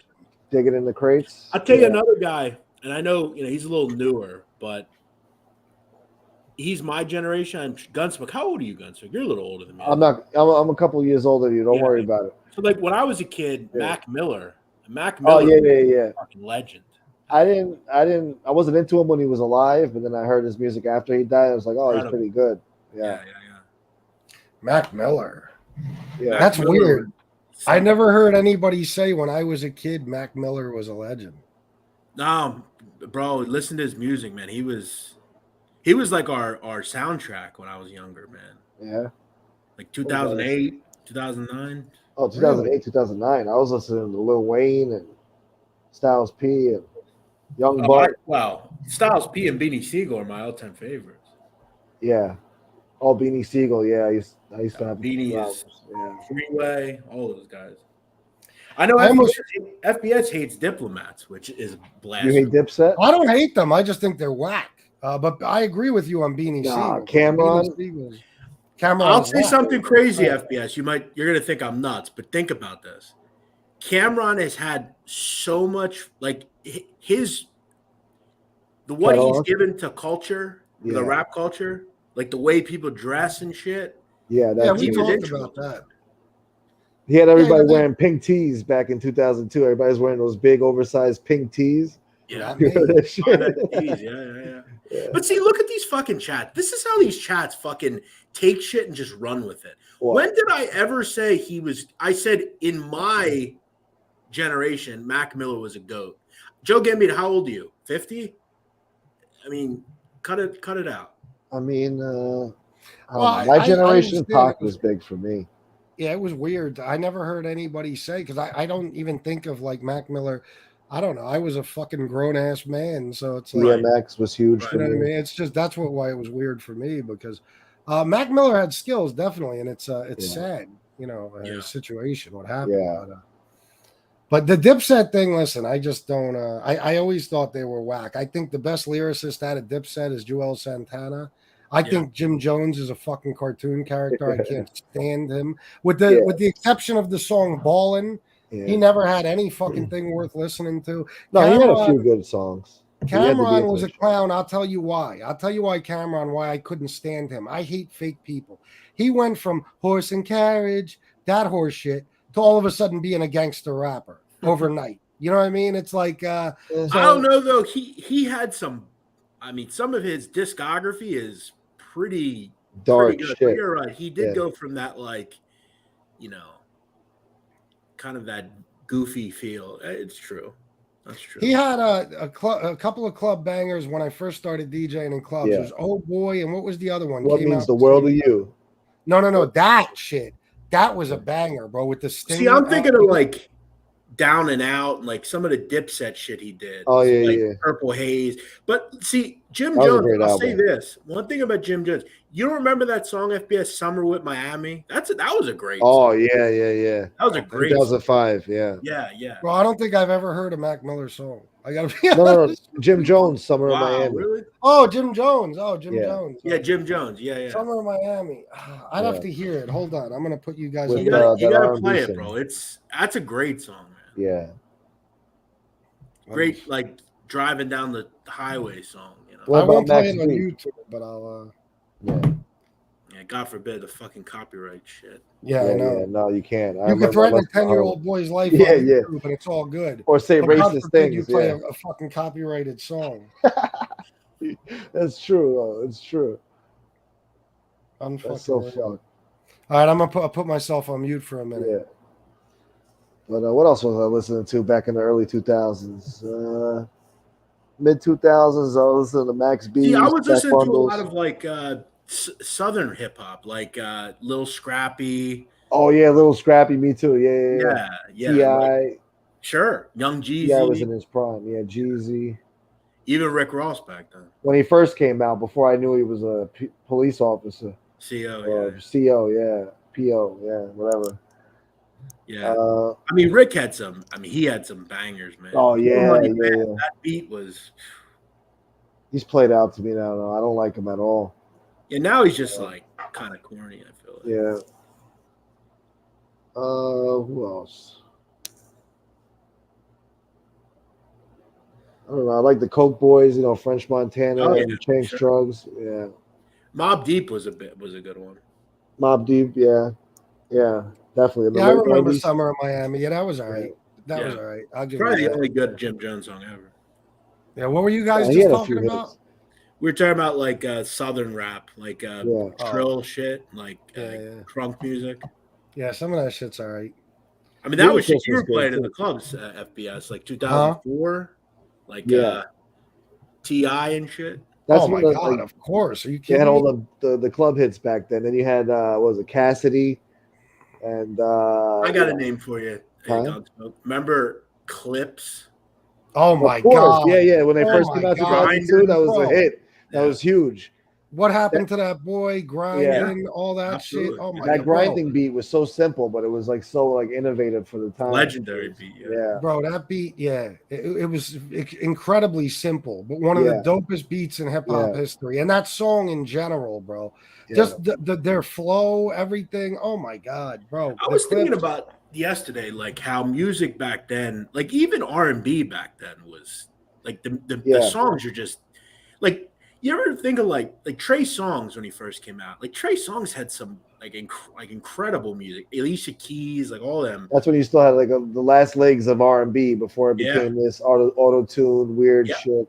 Yeah, absolutely. Yeah. You actually still had to have talent back then and skill. I mean, look, R. Kelly, complete scumbag. We all know it. Yeah. But like his music, when I was a kid, man, I mean, probably one of the greatest R&B singers of all time. There was never a night that I DJ'd where I didn't play 2 or 3 R. Kelly songs. I'm not necessarily talking about the slow jams, Snake, shit like that. You know what I mean? Club bangers. The one with Game. Not to mention, I think most of us probably, at least my generation, probably had our first, bump and grind. Yeah. There you go, bump and grind. That was mine, bro. I'll still say, like, I Believe I Can Fly. Like, I think that's one of those, like whenever I think of Michael Jordan, I think of that. Like, when I was a kid, that was a huge hit, man. That Space Jam shit. Yeah, bro. Yeah. Fuck yeah. R. Kelly is like Michael Jackson. Like, you know what I mean? He was such a fucking musical. Well, who could beat him in the verses? Who's going to beat R. Kelly in the verses? Fucked up shit going on with him, huh? Yeah. Well, who's going to beat R. Kelly in the verses battle? You know when they do those verses? For R&B? Yeah. Like nobody can beat R. Kelly. I will say, though, Usher couldn't even beat him, but he's probably the only one that could even fucking try. Yeah. That Trapped in the Closet, some of the first couple of those were funny. Hilarious, yeah. Until he did like part 30. Yeah. And it's like, all right, I think it was like 35 different ones. Yeah. Sick fuck. He milked that for whatever it was. I tried to get through all of them, but I can't get past like 6 or 7. Like it's Yeah, I never had any interest in that. I watched the first 1 or 2, and that was it. You're not into that FBS Trapped in the Closet? Nah, fuck no, bro. Nah, but R. Kelly, man, I'm telling you, especially as a DJ, bro, like holy shit, and even his features and stuff, R. Kelly could turn a song into a banger. I mean, he was on that Cassidy track, Hotel. Yeah. Oh my god, bro, Hotel at that time 2005, period 2004. Bro, that was the fucking banger, especially in the clubs. Oh my god, bro.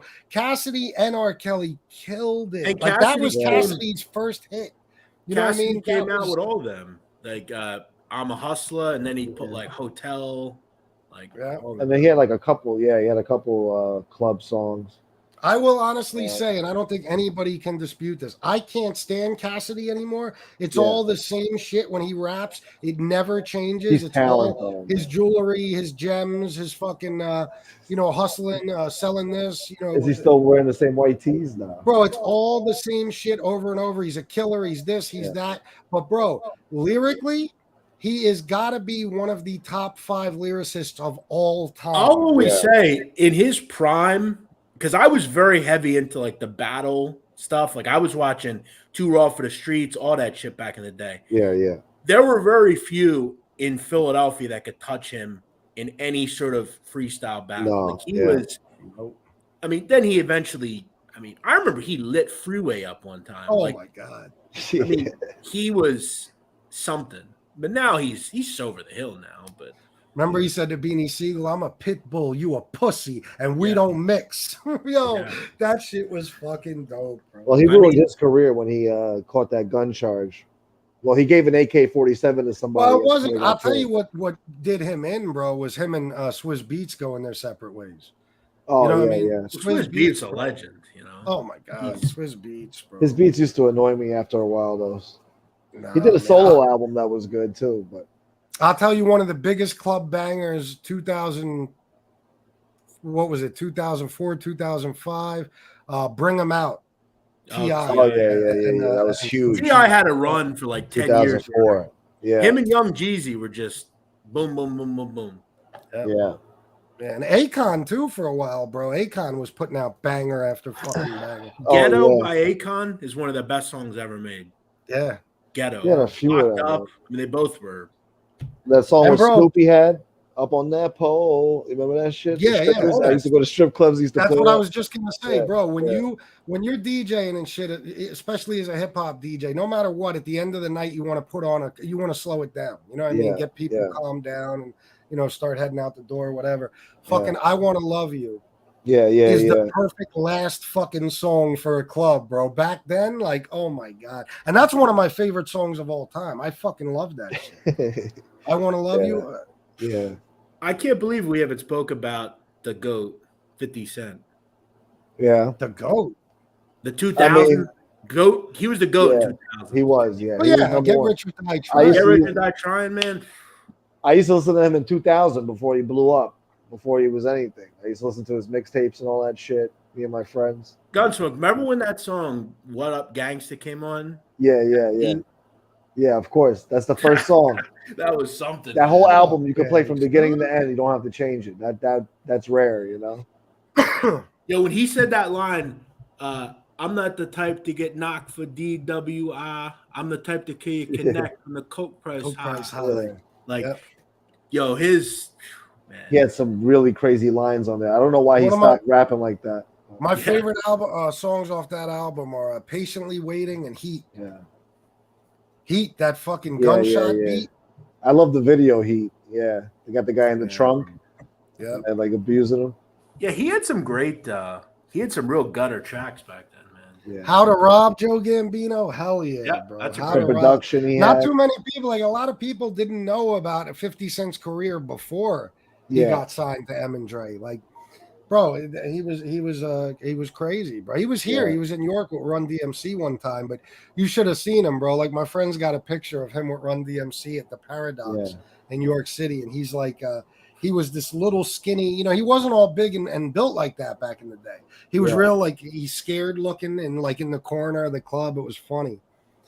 But listen, I'll tell you what he did. Me and I think it was John DeLuca were talking about this the other day. John, where the fuck did Gun? Oh, he's going to get high. Shut up. John DeLuca was talking about kind of like what these people do with me, where they'll knock me for doing this, and that, and then they'll do the exact same thing. Right. Bro, 50 Cent, this is what made him whack to me. I'll tell you what, and what was eventually just, what made him played out. He fucking came on attacking and destroying Ja Rule for being this sing-songy fucking rapper. And as soon as he got Ja Rule out of the way, he took over and he did exactly what Ja Rule was doing. I used to say the same shit, yeah. I used to like Ja Rule. Ja Rule was number one at one time. He was like the Ja Rule. Say what you want about Ja Rule, but he had some of his music was all right. In 2001, he was the number one rapper, and his first album was nothing but gangster shit. Yeah. He's like another Living one, It bro. Up was a great song. I love it. Yeah. Race Against Time is my favorite Ja Rule song. Yeah. The first album. Yeah. That was some dark shit. If you, bro, from like 2001, 2002, 2003, maybe till 2004 or so, there's another one, bro. If you were a DJ, Ja Rule shit was mandatory, bro. You know what I mean? Yeah. Listen, Ashanti in that same group, Ashanti was for like 5 years. She was like my first crush too, Ashanti. Yeah, she was. Yeah, she was hot, and she had some bangers. Her songs were friggin'. When that label fell, bro, all the artists fell with it, and they haven't recovered yet. Yep. None of them. You know what I mean? No, it's over. Yeah, it's over, bro. Yo, Mike John, that's actually a good Jim Jong song as well. Which one? Well, Certified Gangsters, I will say that was a banger. Yeah. Jim Jones has had some classics. I don't know why you're sleeping on him. I don't like him either.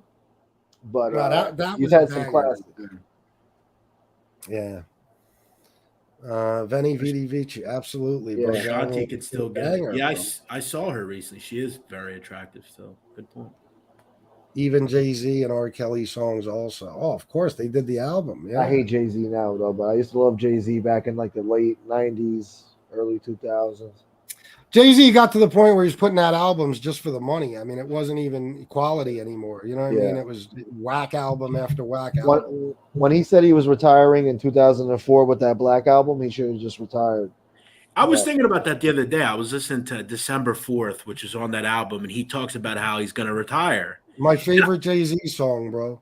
And I remember when I was 15, I went to Fade to Black at Madison Square Garden. I was 15. And that was the best concert I've ever been to. And I agree with Gunswick. That was a great time to say goodbye, as he said, and move on. But I will say though, some of the stuff after it was all right, but nowadays it's just he's a business guy now. Hey, FBS, I got to ask you something. This is very random. I just got a text from Frank Fiordilino. Okay, I don't know if you know Frank, but he is a friend. Yeah, Bonanno guy, used to be around. He just texted me and said, "Hey, can I have 2 minutes? I want to come on with you guys. I want to give kudos to FBS and Gunsmoke." What? Nice. All right. So, he's a great guy, good man. I guess he's in here. I guess he wants to come on. So I don't think he's on too long. Absolutely, bro. Here's the link. Does he know how to do it? Oh yeah, he's come on my show before, so he should be all right. Sweet. But I don't know what he want. Like he just asked to come on. So what's up, Midwest Mafia? The West is the best. Ooh, baby. Yeah.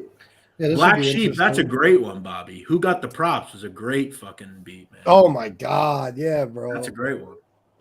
Yeah. Yo, Nadu, you wasn't into the West Coast. Wait a minute, you said Black Sheep. You mean Black Moon? Or Black Moon, yeah, my apologies. Black Moon, Who Got the Props. Yeah. Francis yeah. Fiordilino. Yeah, I dropped it, bro. Hold on, I'll drop it again. What'd you say, Gunsmoke? You don't like that West Coast gangster shit from back in the day, though? Oh, so a guy I used to listen to a lot. He's actually a Philly guy, but he's West Coast. Corrupt? Yeah. Yeah, I used to listen to Corrupt a lot. Yeah, I bought the Corruption album back in the day.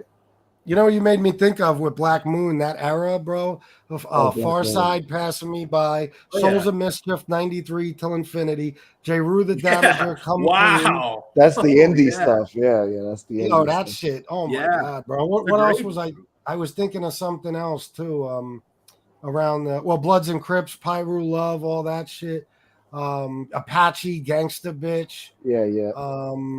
The Chief Rocka, Underground MCs, or Lords of the Underground, Chief Rocka. Do you remember FBS, this group Slum Village? Do you remember that? Yeah, I remember Slum Village. They had a track. I always remember it. Tainted Love or Tainted or something. Yeah. That song went hard. Some of those, they were just one-hit wonder groups. Yeah. Well, I think that guy died of cancer or something, the Slum Village guy. Oh, really? I never knew that. Yeah, I think he's dead now. Gunsmoke, you remember Wayne Wonder? Wayne Wonder. Yeah, of course. Well,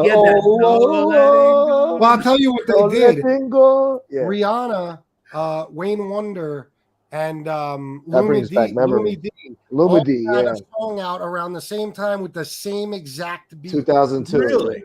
Yeah, it was the same exact beat as Wayne Wonder, No Letting Go. Yeah. I remember Lumi D, Nina Sky, they were all chick groups or In the Sky. Yeah. Oh, hey, Frank, let me show my face. Frank, how are you, bro? Welcome. Hey, good. Hey, what's up, guys? What's going on? What's up, Frank? I like your shows. I fucking it's an inside treasure, but I love you guys. Oh, thank you, brother. I appreciate it. Yeah. What's going on? Especially you, Gunsmoke. I'm kind of I'm kind of impressed on the days and stuff like that you have in the Gambino family. Yeah. I'm that guy got content, but I know you guys got to go the other way with your shit, and I get it. But yeah, you guys know a little bit about your mob stuff. Good for you. Yeah, thank you, bro. I'm a fan. I appreciate it, bro. I need all the love I can get. Thank you. Gunsmoke, I'm going to say this, and I've told Frank this. Okay, Frank is not real out there. He doesn't do a ton. I don't like to do it. All of these people, Jimmy's pretty interesting. He's got a pretty interesting story. Frank's story to me is fascinating. Talk about old Bonanno, farm team shit. Frank is very interesting. Thanks, Nadu. Fuck you. You're my guy, Frank. Yeah, this is cool having you on, Frank. I'm surprised by this. No, thank you. Yeah. It's all good. I watch you guys. I a little bit too much, Yeah, but when I'm hanging out, but it's all good. Yeah, I like it. I like today's show. Is great. Yeah, he gave it to that one guy. He deserved it, dude. He's not a good guy. Yeah, a lot of people have their opinions about Lee. Yeah, definitely. Look. I mean, come on. I do like Danny though. Danny has mob content and all that. Yeah. But Yeah, I think whatever it is what it is. But I do like your guy. I watch you guys a lot. Who Well, the thank fuck's you, this man. Eagles 215 scumbag? Seventh and Who? Ritter's a fucking shithole. Eagles 215. What are you hanging out with the fucking junkies and hookers down there, Yeah, scumbag? I want to go to Kamek and now, more. listen, bro. Listen, let me tell you what happened. I go to South Philly with my wife, my stepson, and his girlfriend. I walk all over South Philly. I eat dinner at Lorenzo's. We walk to Passyunk. We're on 9th and Catherine. We're all up and down South Street. And because where I was parked, which was 7th and South, that's where I took the video. And there's cops everywhere, in every single block on South, bro. There's cops everywhere, especially since that shooting on June 8th. Now they like to say, oh, you were standing on 7th and South, 2 blocks from the police station. Yeah, bro. Yeah, but I know who that is. That's where we were with the getting in FBI fucking car, detail. Jerko. Yeah. I was all over South fucking Philly. I don't give a fuck. Yeah. I'll go to South Philly tomorrow, so shut the fuck up. Well, that's What's that more goose dangerous, bro. Bushwick or South Philly? Huh? What's more dangerous, Bushwick or South Philly? South Philly. Bro, Who said that? Yeah, Bushwick? Yeah. You think Yeah, Bushwick's pretty becoming dangerous. gentrified? Back in the right day now. was, huh? White people are moving into Bushwick.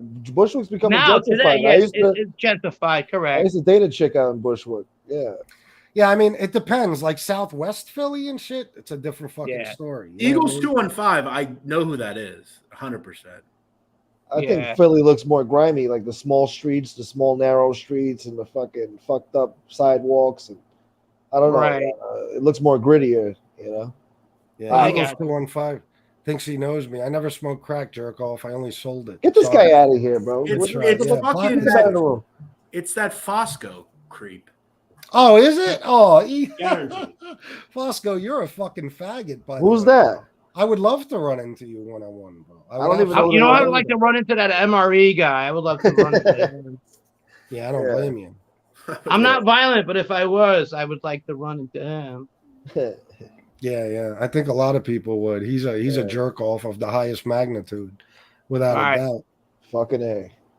Yeah. Anti-Semite. I mean, I don't know why that's so cool and everything like that. I don't understand that. It's bizarre. No, listen, and you know what's even more sad is that how many people still support him, and they just Yeah. look right beyond that. Like, oh, it's That's no the big crazy deal. thing. I wasn't Yeah, you know, expecting that. No big deal. Hitler tattoo and all. It's all good. Yeah. With all due respect, I mean, God damn, 6 million people died. People need to be educated about the guy's tattoos and stuff like that. I've been in jail. I was in jail with Sammy the Bull. I was in jail with the Aryan Brotherhood and everything like that. And man, I'm not a fan. Surprisingly, culture. yeah, a lot of people don't know about this shit. I don't think a lot of people don't know about their history in World War II. It's not a good thing. It's sad, man. People, Yeah, they didn't differentiate. The Nazis did not differentiate with women, children, or whatever. no, And you know, unlike the mob, you know what I mean? yeah. Yeah, absolutely. Where did you do your time, Frank?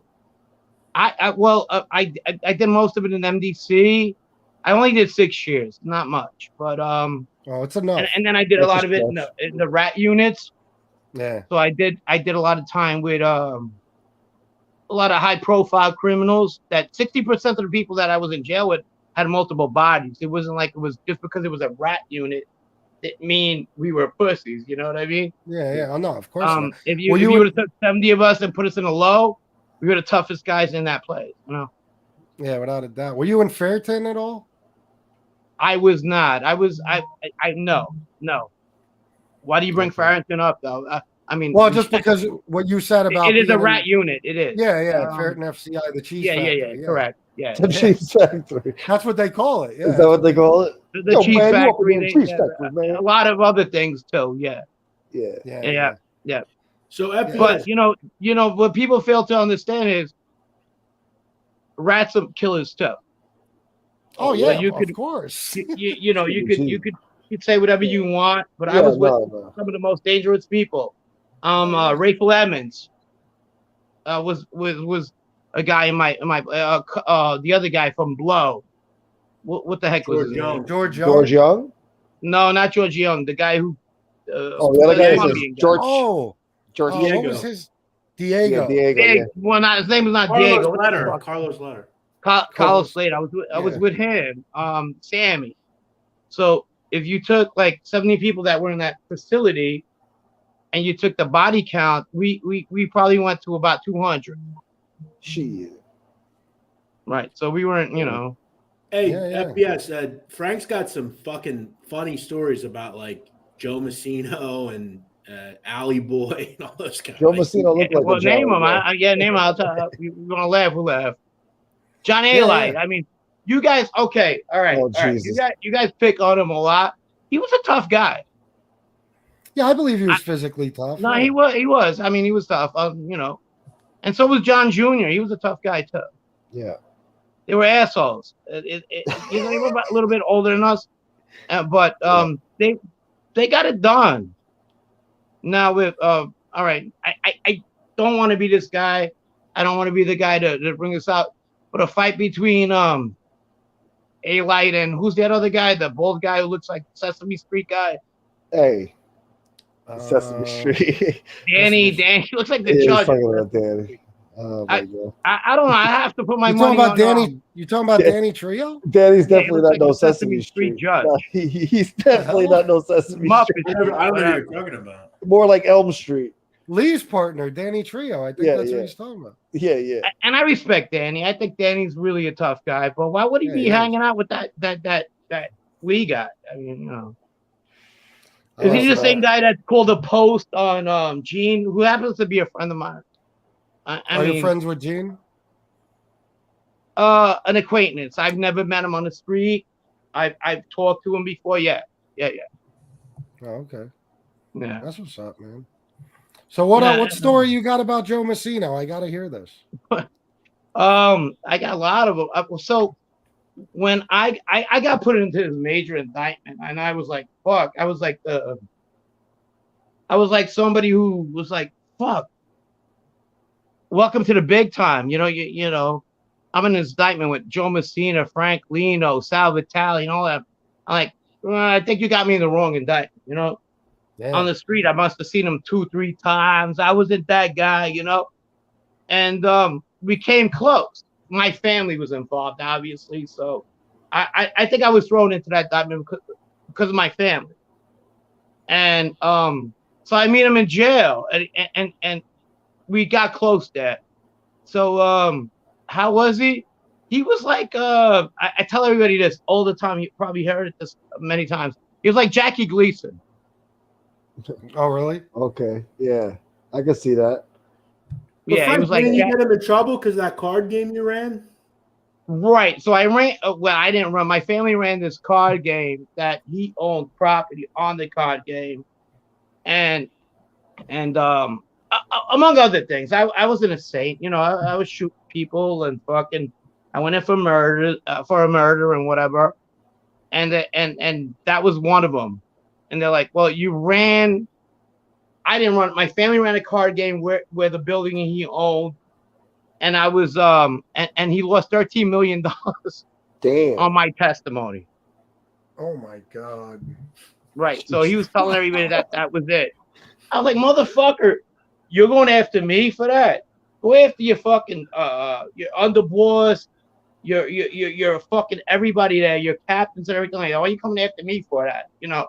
So I got pretty, and I was broke, guys, broke as shit. And I was thrown into one of the major fucking indictments in the United States. Yeah. And I didn't come in there. I was in a state. I was a little bit of an asshole out there. So it was a surreal experience, if that's what you mean. Nice. Yeah, that's Frank constantly downplays. That's the mob. Frank, you were in the fucking Giannini crew, for Christ's sakes. I mean, Yeah. What about it? That's big time, Frank. I mean, Frank's always downplaying what he was doing. I do, but hey guys, stop picking on Tom Levesque. He ain't a bad guy either. Give me a shout out. yeah. We're gonna have to disagree on that one. Some of us have our own run-ins with him. All right. Let's make peace. He's not a bad guy. The Giannini crew, bro. That's yeah. I mean, You hands grew down, up I on think- 81st and Myrtle. I see that sometimes on your tattoo. Yeah. By Doros. Yeah, right by door. Well, yeah, I was you know, a little You were further down the yeah. block, but yeah. Yep, Doros was Yeah. on the corner. Yeah. I went to PS 113. Where is that? Yeah. I didn't know. See, so I grew up in Ridgewood, so it's a little bit of difference. But I know Glendale was a pretty nice place. You know who's from Glendale? Elio Facina. He grew up, and I went to high school with him. Yeah. And me and him don't see eye to eye these days, but I still love him. He's a good guy. We don't either. I went out and smoked a cigar with him. So you went to PS 119. I did not. I went to Miraculous Metal in Ridgewood. Oh, okay. Yeah, I pretty much went to Catholic school. Oh, all right. That's what's Yeah. But back to go ahead, ask a question. Any question you want? Go and smoke. What are you doing? Sorry, I just got a PayPal. I want to thank the person, but I can't even see their name. So he's smoking too much weed, is what he's doing. no, I'm not, man. No negatives, you. Good for him. Good for him. Yeah, let me just shout out real quick. Sly Stallone sent $20 for gratuities. Thank you very much, bro. And Joe Gambino, $20. Just watch the replay. I got hey, you, bro. give that kid that money. He deserves it. He works hard. Yeah, I appreciate that, Frank. I appreciate that. Yeah, absolutely. Yeah. So yeah, I do watch you guys on a sneak, but I like you. I like you guys a lot, especially Gunsmoke. Wow, one day was like. He was talking about the Castellano murder. He had the dates. He was like, that happened on December. What was it? Gunsmoke. You know, December 16th, 1985. Right, and then you said, "Oh boy, came up." I was like, "Wow, that fucking kid. Well, he has mob contact. Good for you." Yeah. Oh, I think I know what you're talking about. Yeah, I played out like the whole thing, like all dramatic and stuff when I was talking about it. I think. And then you said something. Then you said something smart, like, "That's when I was stupid and into that shit." Yeah. I thought that was cool. I thought that was cool. Thank you, Good brother. for you. Hey guys, I enjoy your show. You guys do a good job. Hey, give that kid money. He deserves it. He works hard for what he does. Yeah, he does. Frank. Before you go, bro, because it sounds like you're about to get off, and you're welcome to stay on as long as you'd like. Sure. Could you just bless us with a couple of Giannini crew stories? Because I'll tell you what, I think everybody would agree that was the most vicious brew farm team. Do you think it was? Ever. Oh my God, are you kidding me? God, man, we loved each other. We loved each other. Me and my friends, we had a love for each other, but we did things. We would have. I don't know. I think that the media made us more than we were. We'd be hanging out in my backyard with my family and cooking, and then we were like, "Hey, you know that guy down the block? He's carrying a whole bunch of money, and let's go grab him." You know what I mean? And stuff like. We would just spur the moment, kids. I think the media made us more than we were. Like me and Paul. I'll give you a great story. I'll give you a good Paul Ragusa story. You want one? Absolutely. All right. So we're hanging out in this club, and we're about 19, 20 years old. We're not even allowed to be in a club. And we're hanging out, and Paul had a thing about he liked to dance and he liked to be around girls real quick. I'm not the fucking biggest dancer in the world. And some girl passes by, he just grabs her like in a nice way. And she didn't like. Yeah. And the next thing, we're getting our ass kicked by about 5 girls. We're like in the middle of this and that. And we look at each other, and now it's like 6 girls. The guys that they're with are watching us get beat up. He looks at me, I look at him, I like, fuck it. And we just fucking like start just tearing them, fucking throwing them all apart. You know what I mean? We get out of there. There's about like 8 bouncers. Unknown to us at the time, they were Vito Guzzo's bouncers. He was a little older than us. Yeah. Oh, yeah. Okay. They grab him and they throw him out the back of this place. It was Lamore Eats. I'm like, oh, fuck, he's dead. You know, there's like these fucking beats. We didn't know Vito at the time like that. And I'm like, for some reason, he came out there fucking unscattered. And like, dude, you're lucky. We were young at the time. And that, I mean, you had to be there. It was funny. We looked at each other, and then we just started wailing on these chicks. And you know, you don't have to. We were getting beat up like tomorrow. You got no choice. Yeah, what are you going to do? Yeah. He came out, and he was like, fuck. I came out of it alive. I go, yeah, we're lucky we came out of it alive. And that happened a lot. We used to get jumped all the time until we became the aggressors, you know. Yeah. I mean, we got shot at one time. I mean, we were like 16 years old, and we were ready to go play Nintendo. You guys had a Nintendo set? Any years? I had the Back original then, one. oh Yeah. yeah, hell yeah. Right? We were gonna play some baseball Nintendo game. We're Yeah. ready to go to my house, but I think we had beaten up somebody somewhere, and somebody's kid. They didn't like it. We're hanging out, and he goes, "Run!" And I hear, "Pop, pop, pop." We're on Gates and fucking Freshman. We Dance, start running. motherfucker, dance. Yeah. Wow. Right, we're running, and by the time we get to the house, we forgot about everything. We just started playing video games. Like nothing happened. Yeah. Eventually, we became the aggressors. You know, So you've been shot before? I have not been shot. I've been shot at. Yeah. I've shot people. Yeah. I've killed people. Yeah. That's pretty good. You've never been shot. That's pretty good. You've never been shot before. You survived all that unscathed. Yeah. Yeah. I think about it today. I mean, and my family was who they were, but at the same time, they could protect. How I didn't fill a fucking trunk, up to today, I don't know.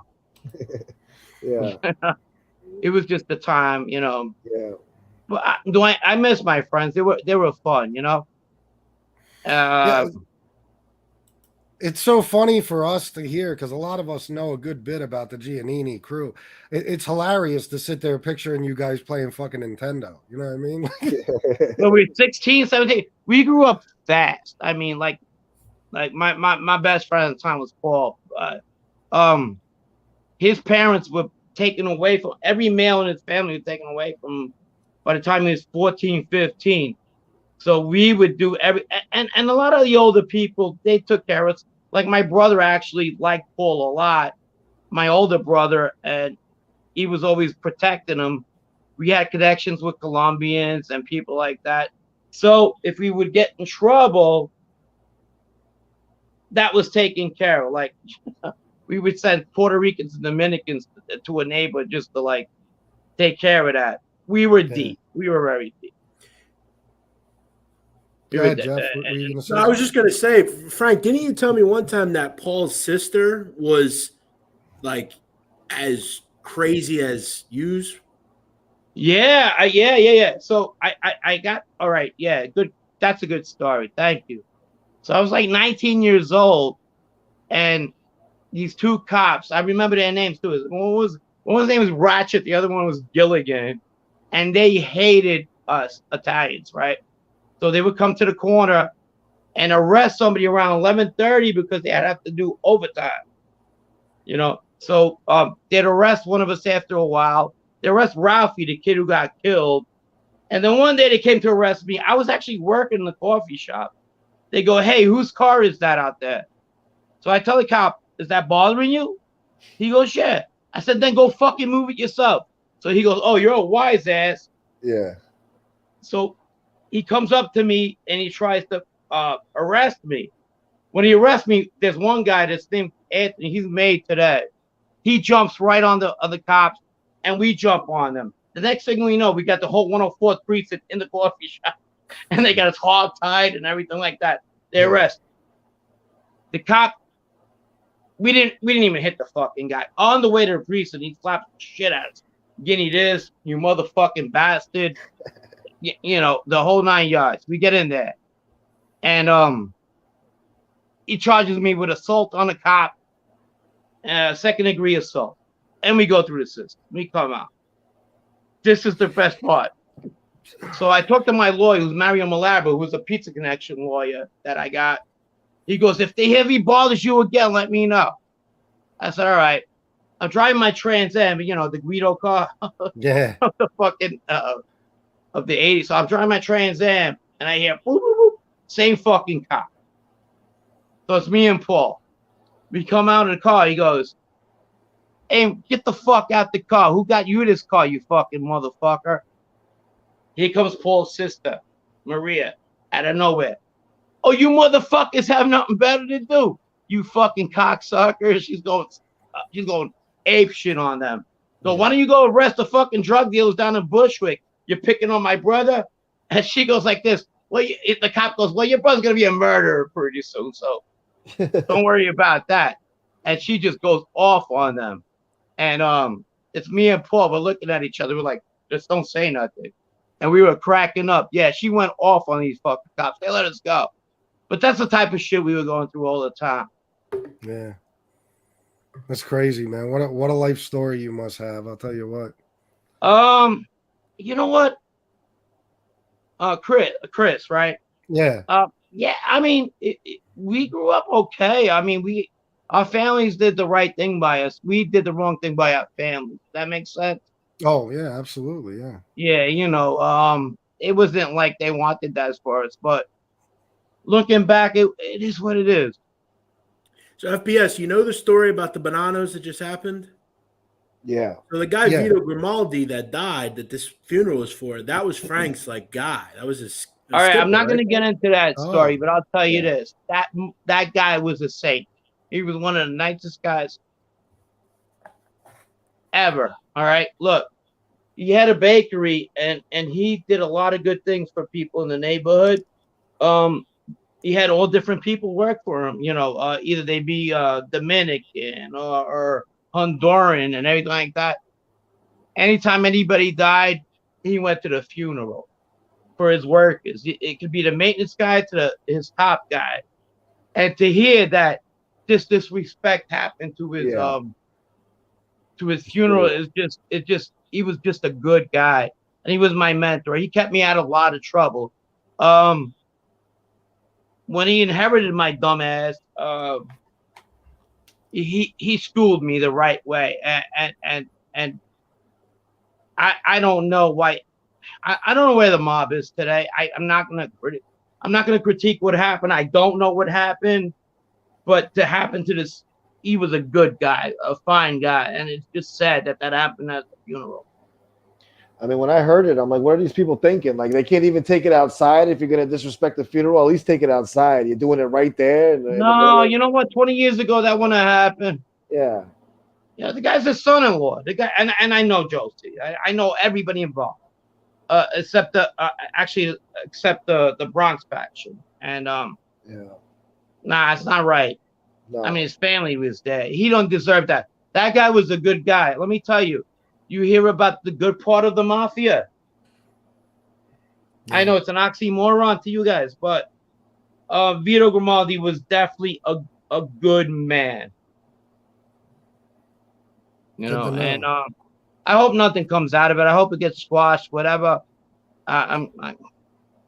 It's sad. Yeah. It's sad. Do you miss the life, Frank? No, I miss my friends, Chris. Yeah. I miss my friends. I do. There's a couple of friends I do miss. And I think I miss all of them, actually. Yeah, I'm sure. It is what it is. Yeah. Common Sense. I don't know if you're familiar with who he is. He's a big part of the show. And he wants to know, was Frank, Frank, was Joe Galante related to Carmine or no? No. They were distant cousins. He was somebody who was involved in a murder I was involved with, an accomplice of mine. No, he was not. Somebody wanted to know if you knew Anthony Raimondi. Right. Anthony, come here. Anthony Raimondi. No, I don't know Anthony Raimondi. I'd like to see Anthony Raimondi and Lee get into it. I'll pay for that. Yeah. Yeah, no shit. Yeah. I do like your shows, though. Thank you very much, Diaz. And give money to this guy. He's a good guy. Thank you. They need to know that this is what you do for a living, Yeah. Yeah. Some people understand. Jeff, you got any that. questions? Some people don't. Well, Frank, I'm fascinated by your story. You and I talk a lot. I think it's interesting that just your story. I mean, most of the people in your family were, like you have all these facts. Like your cousin was at the Three Capos hit. He was the driver that day.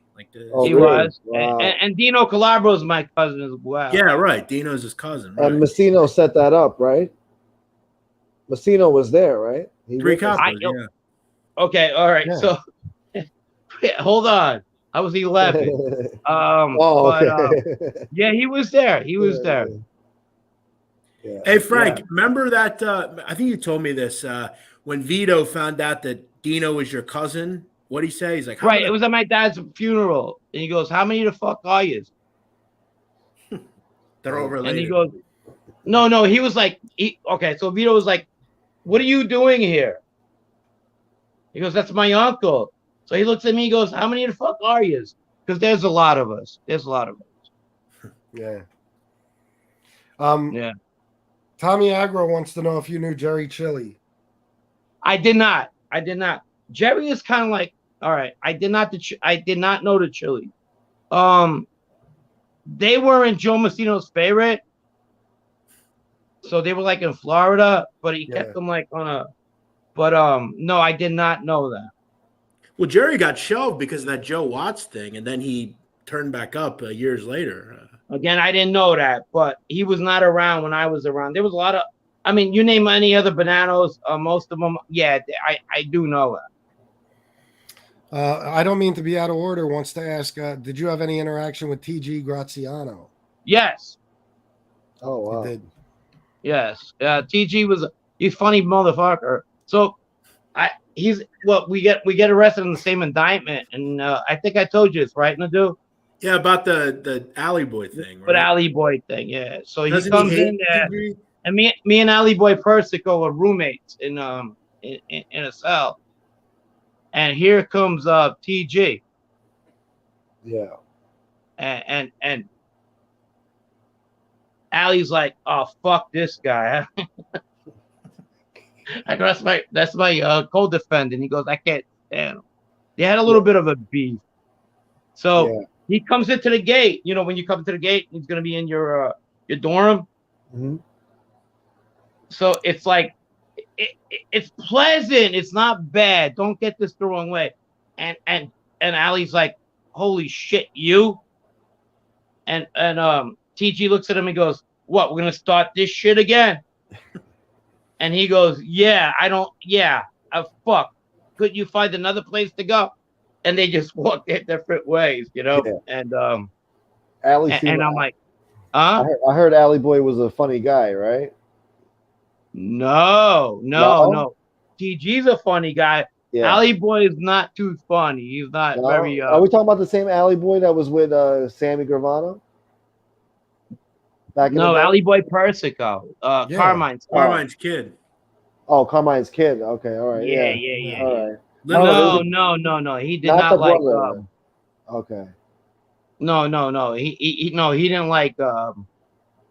No, he didn't like the bullshit at all. Okay, so Jackie DeRoss, you guys familiar with him? Yeah. Billy Catola Jr. was going to kill him. Yeah. Right, he was there also, and Jackie's a funny bastard. He's like Don Rickles, if you got him. He's always telling jokes and stuff like that. Ali was not finding him funny, while we were in jail. He would get Jerry Capisi sent to him every Thursday. And he's like, "Hey, look what Jerry Capisi's saying," and Ali's like, "Look at this motherfucker. When is he gonna stop? That's his underboss." You know what I mean? Yeah. And we would fuck around. He was funny. Jackie DeRoss, I always heard described as kind of a Jackie Gleason type. Oh yeah, he's funny. No, he's more like a Don Rickles type. The Jackie Gleason guy is more like Joe Messina. FBS Frank told me a story that he used to call home to like his grandkids. And he puts me on the phone with his kid. He used to listen to the what the fuck was that? The Joe Pesci Christmas album. Yeah. What the fuck? That's random. Yeah. Right. And he was like, "Listen to my grandkid." And I used to listen to him. He goes, "Hey, Grandpa, fuck you." And this and that. He goes, look at my grandkid. He's great. And I'm like, oh my God. Holy shit. Yeah, Jackie's funny as shit. So what are you about? You 52, 53, Frank? I'm 52. Yeah, exactly. 52. Okay. So I know you were Queens, but did you have any, interactions with Chris Pacello? No, I actually met him in jail. Oh, you did? I did meet him in jail, and my girl was coming up there, and so was his girl at the time. That was Sofia Vergara, so they were coming up there together. Yeah.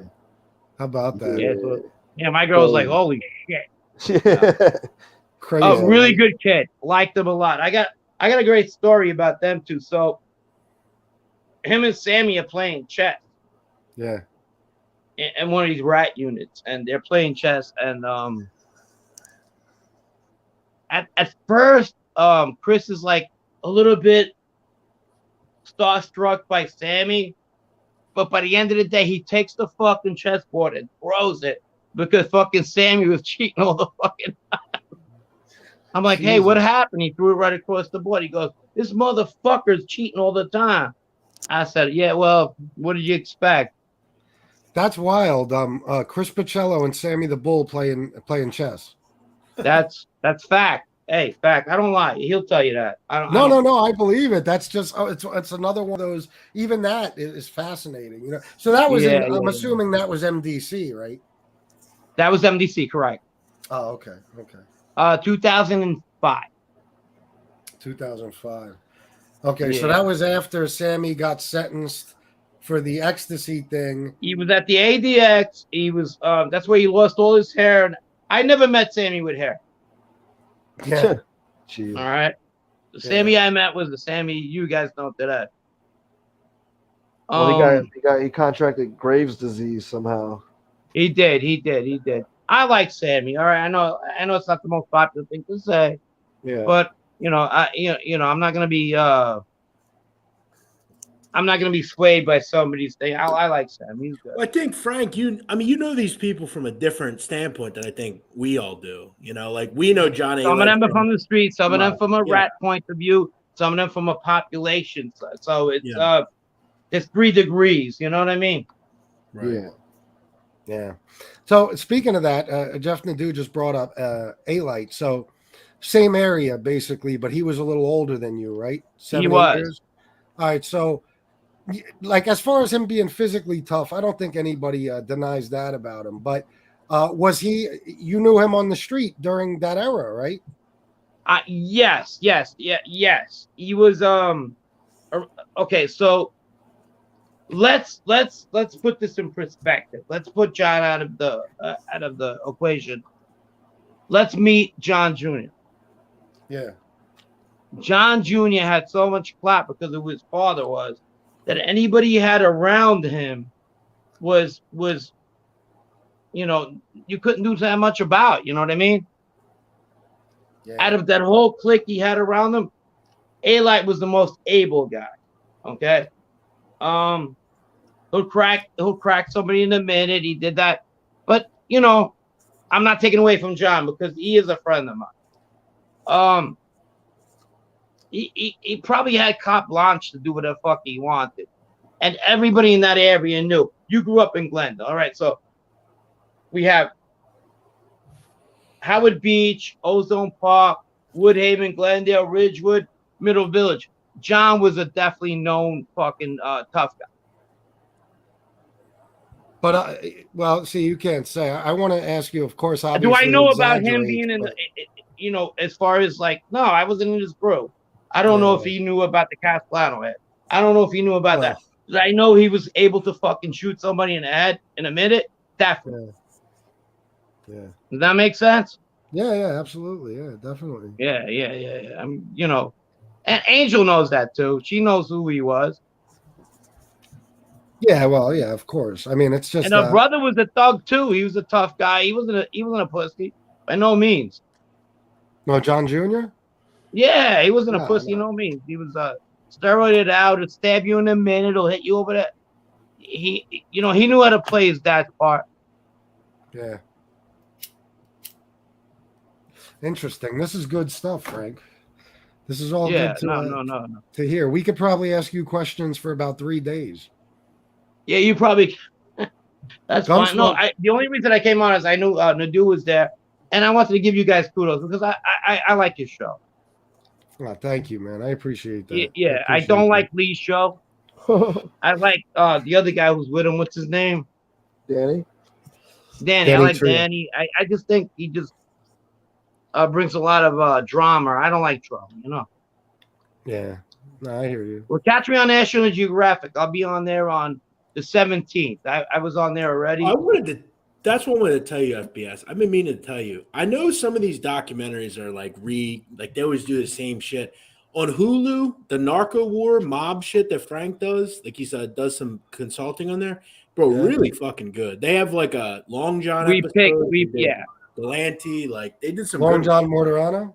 Yeah. They did well, we on the last one I was on, we had Donnie Brasco, the actually Joe Pistone on it, and Carmen Galante's daughter was on the last one. This one's gonna be pretty good.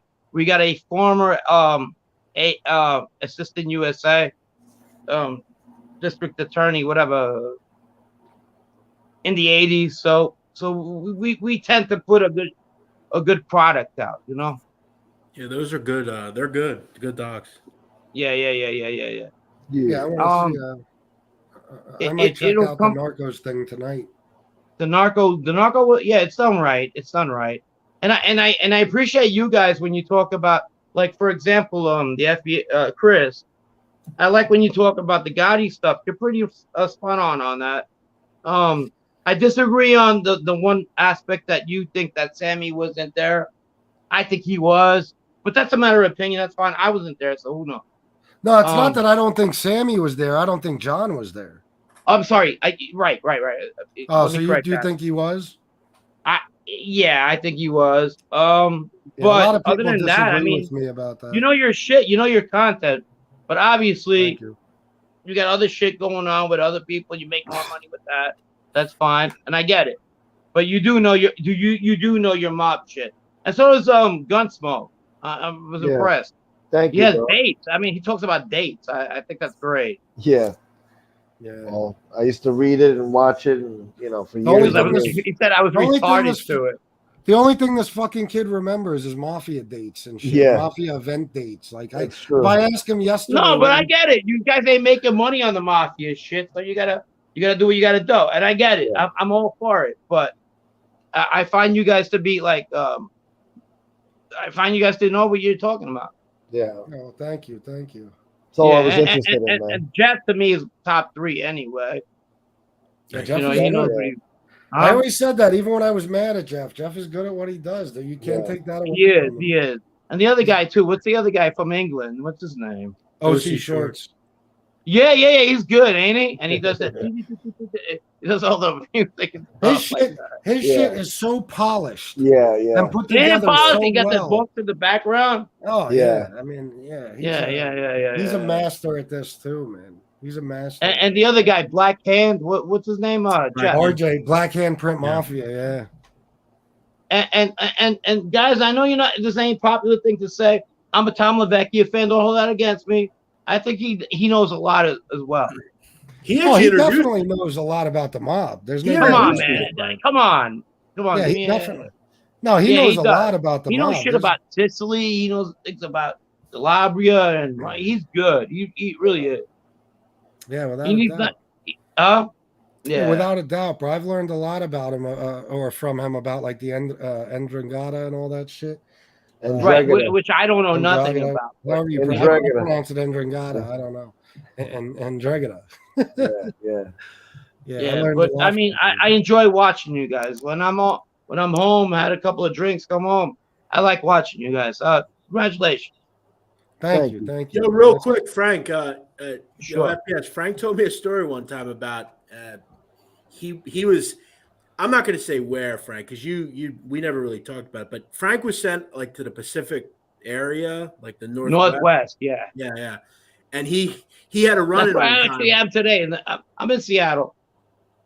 Yeah, he had a run-in with one of these like goofy like crime families in like you Seattle. guys would. I wish I would have had you guys with me. You guys played a part. So they're like, "Hey, we're with the mob and we do this and that." I go, "What mob are you talking about?" Mind you, I'm in the witness protection program at the point. Yeah. And they're like, "You ever heard of Frank Colicocchio?" I had to go to Wikipedia to find out what he was talking about. I go, "You guys ain't in the mob." He goes, "Yeah, we fucking run this. If you guys need anything." I'm like, finally, I was like, "Guys, get the fuck out of here. I'm from New York. You guys are fucking." I mean, they consider themselves a mob family, and these guys were like redhead and They were like They the were the Amish mob. Westies. I was They like, were the Westies of Seattle. dude, there's nothing tough in Seattle. Look. So Yeah, it was like, it was funny. Well, I mean, the guy ran strip clubs, and he they always he was Italian, so they always pushed him into like the mob thing. But like, there was no connection to any mobster. Like, he just No. What they say? I think the narrative was taken from like Wikipedia, where they said it had something to do with Joe Bonanno and He like met, Arizona. so Bill Bonanno one time went to Seattle to try to like do business there, and this Frank Colacurcio basically said, "Look, we're on our own here. Like we don't." Oh, he told him to fuck off. Yeah, he basically was like, we're just on our own. We have strip clubs. That's it." And I ended up getting kicked out of the fucking program in Seattle because it was just a joke. And like, okay, so when you're put in the witness protection program and you're in Seattle, yeah, that's like the Siberia fucking. After that, you fuck up there, you're done. So the guy who ended up kicking me out, he was almost retiring. He had Henry Hill up there, and he used to pick him up from the jails every other weekend. okay. Before they finally kicked him out, he got caught with 2 kilos of coke, and he slid. Imagine that. Wait, who, Henry? Yeah, in Kirkland, Yeah. Washington. Yeah, I know. It's Hendry, not Henry. Henry. He was always getting. Carmine S is asking about Carmine Sessa. But real quick, yeah, Henry was always getting in trouble in fucking Seattle, wasn't he? When he was in witness protection. And my handler was a rookie at the time, and he used to pick him. He goes, when he kicked me out because I got in trouble too. He goes, I heard all this shit in the world, but this I had this Henry Hill guy before you. That guy was the worst. He goes, I used to pick him up out of jail twice a week. Now the whole thing with the program now is there wasn't that many rats back then, so they gave him fucking so many chances. You get in trouble today, you're out the next day. Yeah. He seemed like he was uncontrollable, unmanageable in the fucking witness protection program. I read the book Gangsters and Goodfellas, and he would talk about what a prick he was. He would make the marshal count out his money over and over and over again when he'd bring him his cash every month. He would do that just to irritate him. You know what I mean? Like he would do shit to piss off the marshals. Like he would give them a list and have them go shopping so he could cook for everybody that night. Like he was fucking Chris. Back then, there wasn't that many people, so he could do that. They were actually babysitting a major guy. Yeah. When I went there, I was like, "Give me my money." I took a thumb for it. You got to take a thumb for it because a lot of them used to say that they didn't get the right money. Yeah. So I used to take a thumb for it, and they used to give me my money. I'd be out in a minute. I was back on the fucking, back in my car and out of town. But yeah, he was an asshole. Did you ever hear Ray Liotta talk about him? Yeah. Yes. Yeah. Like when he used to see him on Venice Beach, and he was all drunk and fucked up. I go, why was he even in Venice Beach to begin with?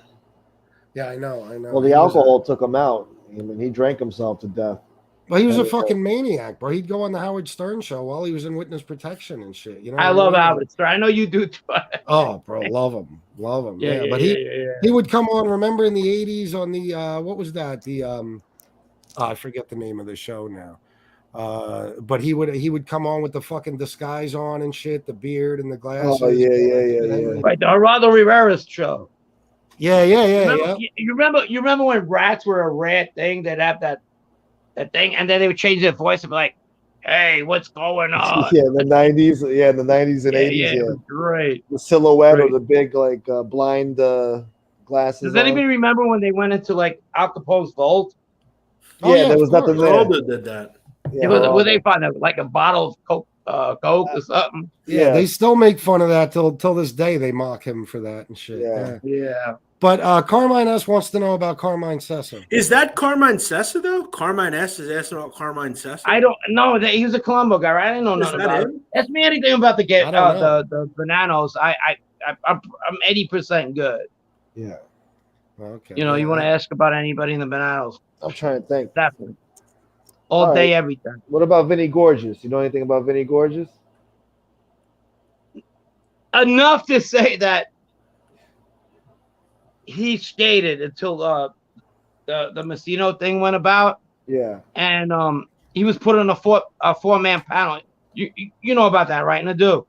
Yeah, it was him, Camerano Sr., Tony Urso, and Tartaglione. And the guy who ratted all of them out, the Taglione. Yeah. He was smart. Bassiano was smart. I listened to those tapes. The only reason I listened to those tapes were because the wire that Taglione wore produced 20 other Bonanno guys to come in. And we used to go to the law library and listen to them. And they were funny as shit. They knew they were fucked up. But the only person that doesn't talk on those tapes kind of figures that Taglione is a rat is guess who? Vinny. Yeah. So he tries to tell him that he has some silver and gold. He has and he wants to sell them to him and everything like that. And then he was like, no, I don't need him. I'll talk to you later. And he leaves. Well, he didn't get arrested. He was the only one to not get arrested out of that group. Yeah, because he didn't have much interaction with Taglione. Yeah. He kind of felt there was something wrong with him. So he was made boss after that. Remember when at the one meeting, Tony Urso was talking about how Sal Vitale finally cooperated, and they said we should kill him. Right, he wants to kill the kids and everything like that. You know, and that was pretty much what did him in, Tony Urso. He got jammed up because of that. Chris, you want to laugh? During those tapes, we'll listen to like 50 tapes. This is the best. So the Fed goes like this. Are you ready, Jimmy, to get in there? He goes, yeah, I'm ready. And he's calling somebody, and he goes, yeah, I'm ready. And the other guy goes, hey, what's up, Jimmy? And the Fed still goes, you ready? The other guy on the other end of the phone doesn't hear the Fed. I'm like, look at this shit. We were laughing about it. So That's funny. I wish I could get those tapes again. They were funny as crap. Yeah, I bet. Batchelder Street. Oh, I'm sorry. Go ahead. No. Go ahead. No, I don't want to cut off your story, bro. It'll be No. better. I was just saying that. Well, this guy, the Taglione, then does a meeting. He gets food. It's paid by the Feds and everything. It's in a warehouse, and he brings 4 other guys over there to talk about like, hey, listen, Joe's going down. Our family's going a new direction, and this and that. And he brings another 4 guys in the conspiracy. And there's this guy, Jimmy, is in there. He's like eating a sandwich. He's like 300. Jesus. And no, it was retarded. After the Bonannos fell hard, very hard. Yeah. Yeah, they did. Yeah, definitely. Batchelder Street wants to know if you knew Fabrizio. I did. And the reason why I knew Fabrizio was because he was locked up with my brother. And my brother, I went to visit my brother. This is a good story too. I go visit my brother and I met Fabrizio because my brother is like making fun of Fabrizio in an Italian way. He goes, look, he's got numbers on his leg. I go, because he's making fun of my tattoos. He goes, look, he's got a number on his leg. Get a number on your leg too, because somebody was talking about their numbers. Yeah. And my brother was like, and Fabrizio would make fun of my brother to say like the town we're from, and they would go back and forth. They got along really well. But while I go visit my brother at MDC one time, I meet John Papa. You know who John Papa is? Oh yeah, of course, Gerard Papa's son. Yeah. Right. So I go to visit my brother every week. I see John Papa, and he starts a major brawl at the visiting room at MDC. Yeah, I'm not surprised. But yeah, so they get into it. There's this black guy that comes in there. John's about 5'2", and the CEOs kind of fuck up by putting this guy in the same hours visiting as the guys they had a fight with. Uh-huh.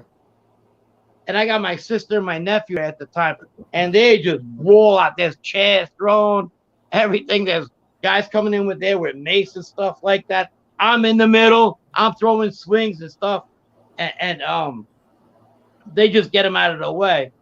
And that kid did not give a shit. John is 5'2", went after that big guy, a Jamaican guy, about 6'3", did not give a fuck. A tough kid. John Papa was a fucking madman. He was. Absolutely. Good kid. I mean, good kid if you met him. What I mean a good kid, let me reframe that.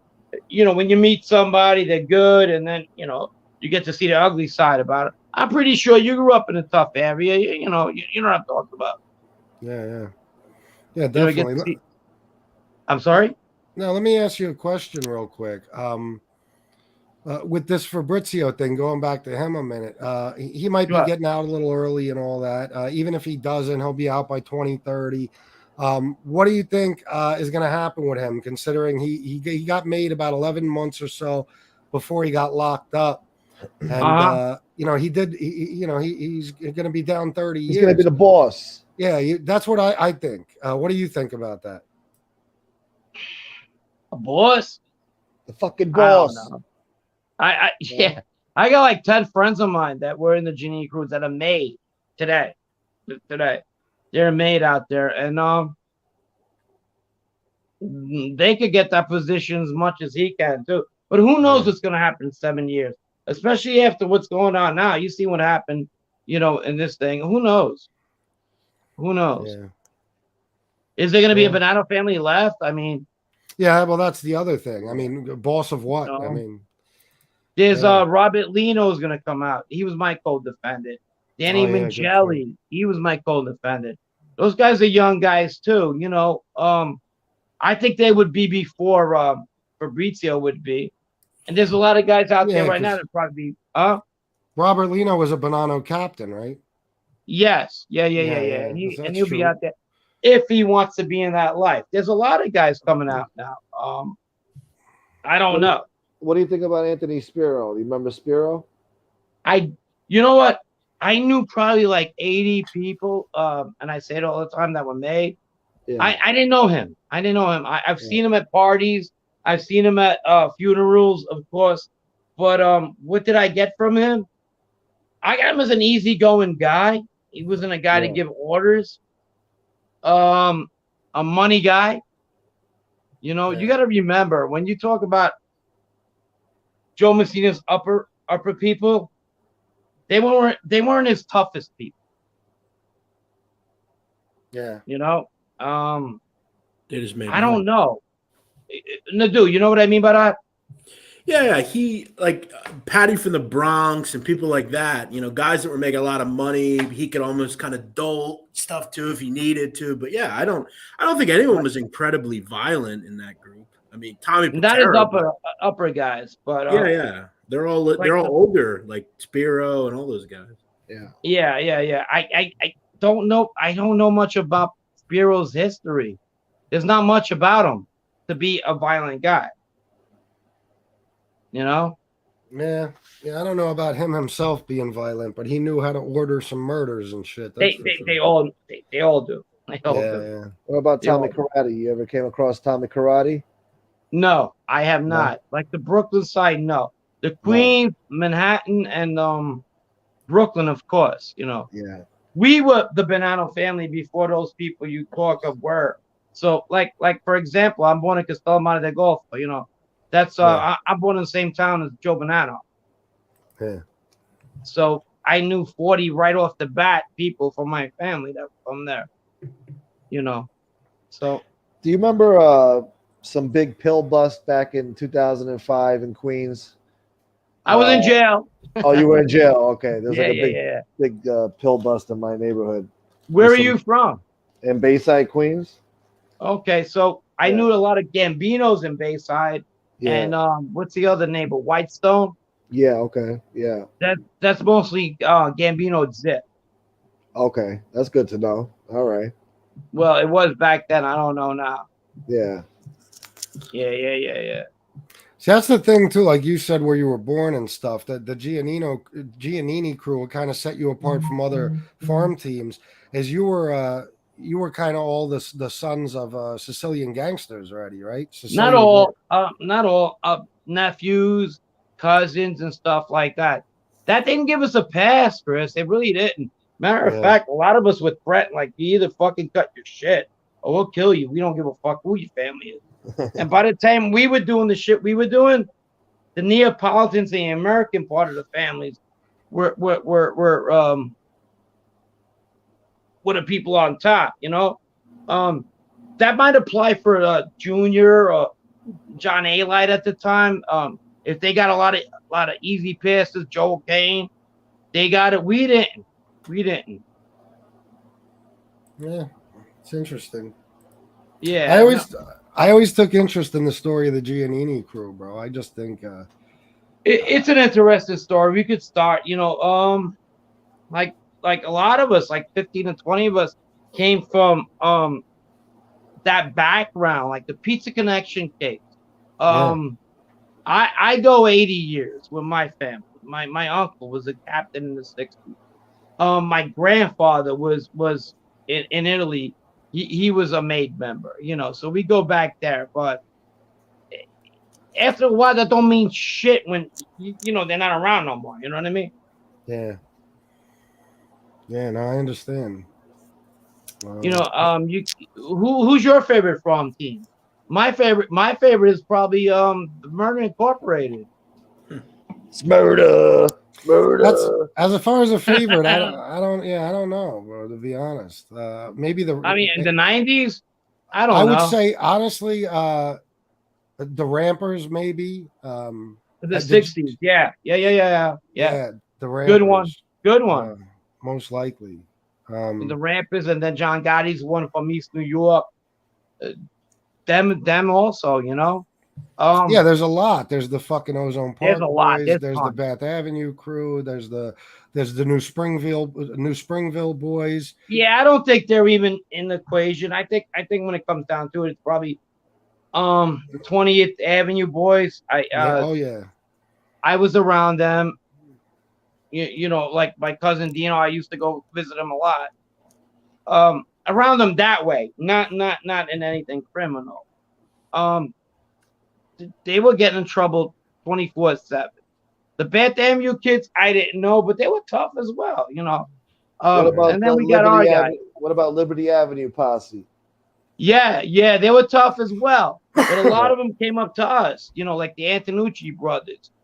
Joe Kane comes from that. Ronnie One-Arm comes from that. Eddie Recker, tough guy too.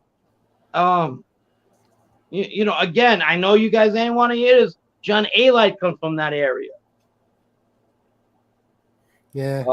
Somebody's got some words in here for Frank. Go ahead. Somebody's in here talking shit. Not me. Listen, here's what I'm going to tell you about Frank, and I think you will all agree. That's fine. Frank is one of the more contrite people I've ever talked to on here. Some of these folks do not want to admit to what they did. They want to constantly talk about this and that.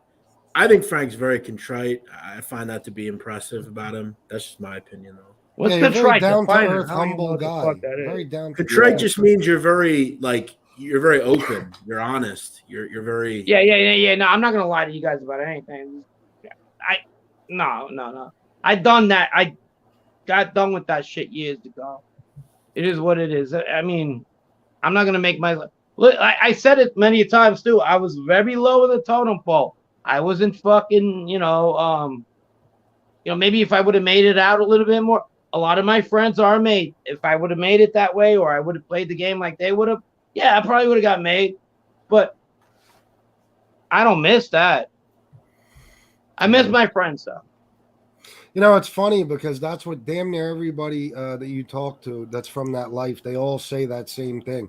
They miss certain aspects, the get-togethers, the camaraderie between friends, all that stuff, certain things about the lifestyle, but they don't actually miss the life.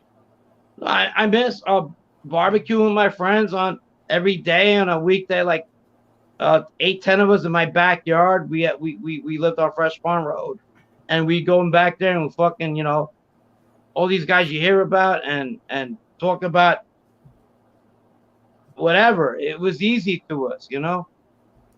But that was it, Hey, I like my life today. I definitely miss my friends, and it is what it is. Yeah. Did any of you guys? Go ahead, I'm sorry. Did you know Vinny Green, Faraci? No. What about Gus Faraci? I had that. I did not. I didn't know him either. I knew Vinny. I knew Vinny Asaro. He was my captain for a while. Yeah, Really? Vinny, oh, you did know Vinny Asaro because somebody wasn't he on the asked in Castellano hit?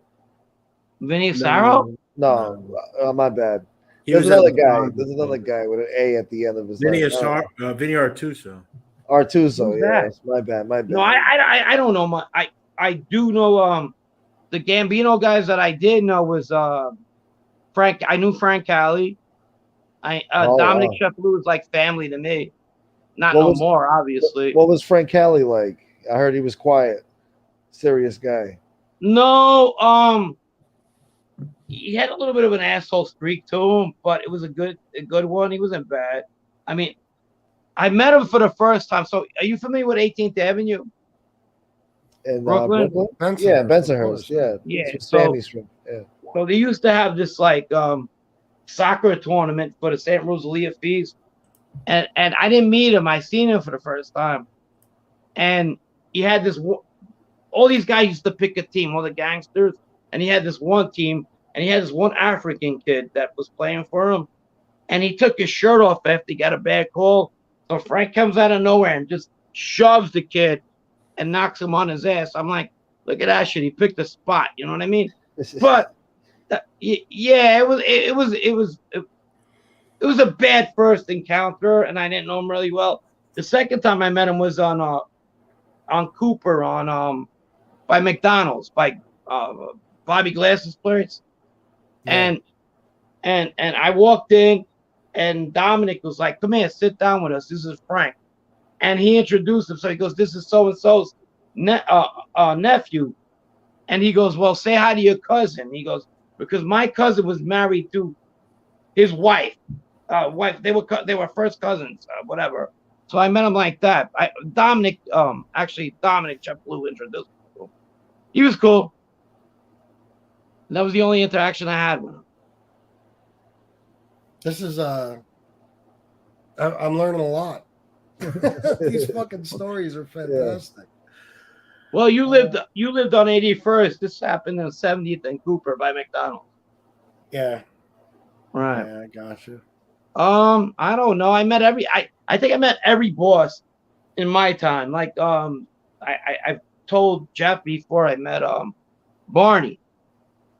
Good guy. It was brief, but I met him. He was cool. Ali Boy Persico, lived with him for a year. Really nice guy as well. Is there anybody I didn't like? Trying to think. Where's Not Jimmy many. Hoffa buried? Not many. You know where They're Jimmy all Hoffa's nice. at? Huh? Where's Jimmy Hoffa? Hold on. No, I don't know. Do you What do know you anything think? about like like some I'm guys not a that disappeared? historian. I'm good with what I know. All right. And I So just if we asked you about Tommy DeSimone, you wouldn't know where he's at. is that a John Gotti picture with a fucking thing on his head behind you? Yes. God damn. 1996 style, yeah. M Coop 25 said ask him about Ace. Ace. Aiello. Love him. We have the same godfather. Joe Pizzo's our godfather. That's actually my first cousin and his dad's best friend. He was your next door neighbor, right, Frank? Yes, I lived on 6648. He lived in 6642. 63rd. Yeah. 40 on Fresh Pond Road. Yeah, I loved Anthony. Anthony was good, but Anthony needed guidance. And when his dad went in jail, he didn't get none. Good kid. Love him. Love him. Tough little fucker, but respectful. Nice kid. He's doing a long stretch now. Mm-hmm. Frank, did you know the street enforcer for the Gambino family, Tony Pizza? Yes, I did. He Yeah, he slapped was a me big- one time. He slapped you with the I heard he was a rough character. I heard Yeah. He knocked my tooth out. Yeah, according to him, he was a tough bastard. And He then was the placed it in street his mouth. enforcer. Yeah. Mike John, stop it, Mike John. Seriously. What do you say? Says New Springfield boys were Oh, tough please. and still are. They were definitely way tougher than Giannini. Get the That's fuck fine. out of here. Oh, why would you argue with him? Okay, yeah, all right, you win. Yeah, no, we'll argue it though. No, they weren't. No. What do you Yeah, think of whatever. Banano boss Michael Mancuso? What do I think about him? Yeah. I don't know. I just did a show on him yesterday. Did you? I Not big I of a hope deal. nothing goes bad about that. I have a lot of people involved. That I hope don't get hurt over this bullshit. You know? Yeah. Why He's would an you interesting start a guy. fucking I'll say that. Why would you start a mob war when there's fucking cameras all over the fucking place? What the fuck's wrong with you, man? I know it's crazy. Batchelder Street wants to know if you ever met. Now this probably wouldn't be in the life, but afterwards, Billy Catolo Jr. I have not. So my good friend Michael Hollish, he kind of did a lot of interviews before a lot of people did, and Billy was one of his first interviews. So kind of like hello and goodbye type of deal, but never met him. No. Yeah, he's a good guy. He was on the show a couple of weeks ago. Yeah, he seems like a really terrific guy. I like him. Yeah, he's a gentleman. Absolutely. There's not a lot. There's probably only one rat. I you like how I use that. There's only one rat I hate. Not hate. There's probably like two. So Billy's not one of them. And I'm not going to tell you who the other ones are. I think the dude knows who I don't like. What about Jimmy? I don't know Jimmy. I like Jimmy. I don't know Jimmy. No, because I like wondered Jimmy, too. Jimmy You guys, Calandra? yeah, I'm wondering too because of the prison thing around that time. You know what I mean? If maybe you guys also. I don't know him. I'm good friends with Mike Yamin. Oh, still? Yeah. We talk a lot. I need him on the show for an interview. That'd be nice. Forget about it. It's like pulling teeth. Like No pulling chance? teeth. Yeah. Wow. So he's doing Like his thing pulling teeth. now. I'm sure you don't want to talk about it much, but he's just. I'll talk staying, about him. I'll talk about the person he is. Yeah, sure. He's he does really well. He's working. He's really to himself. Doesn't want to be involved with nothing. We talk because we like each other. He's a good fucking guy. He doesn't like to get into the bullshit. Yeah.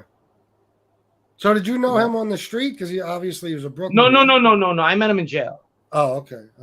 Yeah. I met him in jail. And we became friends, lifelong friends. He's a good dude. I like him. We have mutual friends as well. I speak to him once a week. Like, how you doing? Yeah. But people like, you talk to him, let me get him on. I go, he doesn't like it. He doesn't like it. I'll tell you what, I came across, I don't know if you know. You could ask me something positive about him, and I could tell you about him. But if you ask me how he thinks about a certain situation, he doesn't even tell me that. Well, let me ask you this, because I don't think I ever got an answer from even Jimmy about this. What was his sentence after that whole case? How much time did Mikey Amin do? 10 years. He cooperated. He got 10 He years. did 10 years. For the Shemtov thing and everything. Yeah. And I'll tell you this, I did listen to that scumbag, that convict income motherfucker. Chomo Inc. Yeah, Chomo Inc. I'm not going to say that because I don't know if he is. He said he sat with Chomo. If you ever met Michael, no way in hell laughed after that woman got killed. Okay? I'll go on record for that. Because if you don't know Michael don't even want to talk about his past. I'm sorry. I'm probably overgoing it. And he's just a good fucking guy. And he doesn't like, he hates everything about his past. Everything. But his motherfucker to say, he heard that he was, were you there, motherfucker? Were you there to even say something like that? Yeah, you don't even know this guy. Nah, he's full of shit, bro. Nobody laughed that night. I don't believe it for a second. Look, I'll tell you guys, I hope you never go to jail, and if you have gone to jail, he's that guy that you walk into jail and he's the first one you're going to meet. He's going to tell you, hey, watch out for this one. Hey, watch out for that one. He's animated and everything like that. You know, at the end of the day, who you have to watch out for? Him. Yeah. He's a prison newspaper. That's what he is. He's got crackhead traits, and that's what he is. I don't like that guy at all. Yeah. And he Yeah, has he's no, No, he's a jerk off, bro. I don't believe anything he says. I really don't. I don't know what he says, whatever, but when he talks about that one kid, I'm like, you don't know that kid. That kid every day suffers from what his past is like. And for you to say he laughed at something like that, shame on you. You weren't there. Yeah. You know, that's just a blowjob move. Yeah, well, that's what he does. That fucking jerk off. I don't like him. Yeah. I don't like him at all. I don't believe anybody laughed that night. I never will. I think we would have found Well, out how about can you it. laugh at something like that? You're a criminal. You know what you do. You go, something happens out of the ordinary. You don't go laughing at that. You're like, what the fuck just happened? You know. Well, he already admitted he lied about Jimmy and stuff. So. Yeah. No, not good. Not good at all. You know, whatever. That's the first and last time I'm ever going to talk about that guy. Yeah. No, I don't blame you. Yeah. Because he ain't worth it. Nadu, what do you got? You got anything? No, I'm just listening, man. Always enlightening talking to you, Frank. Always good shit, man.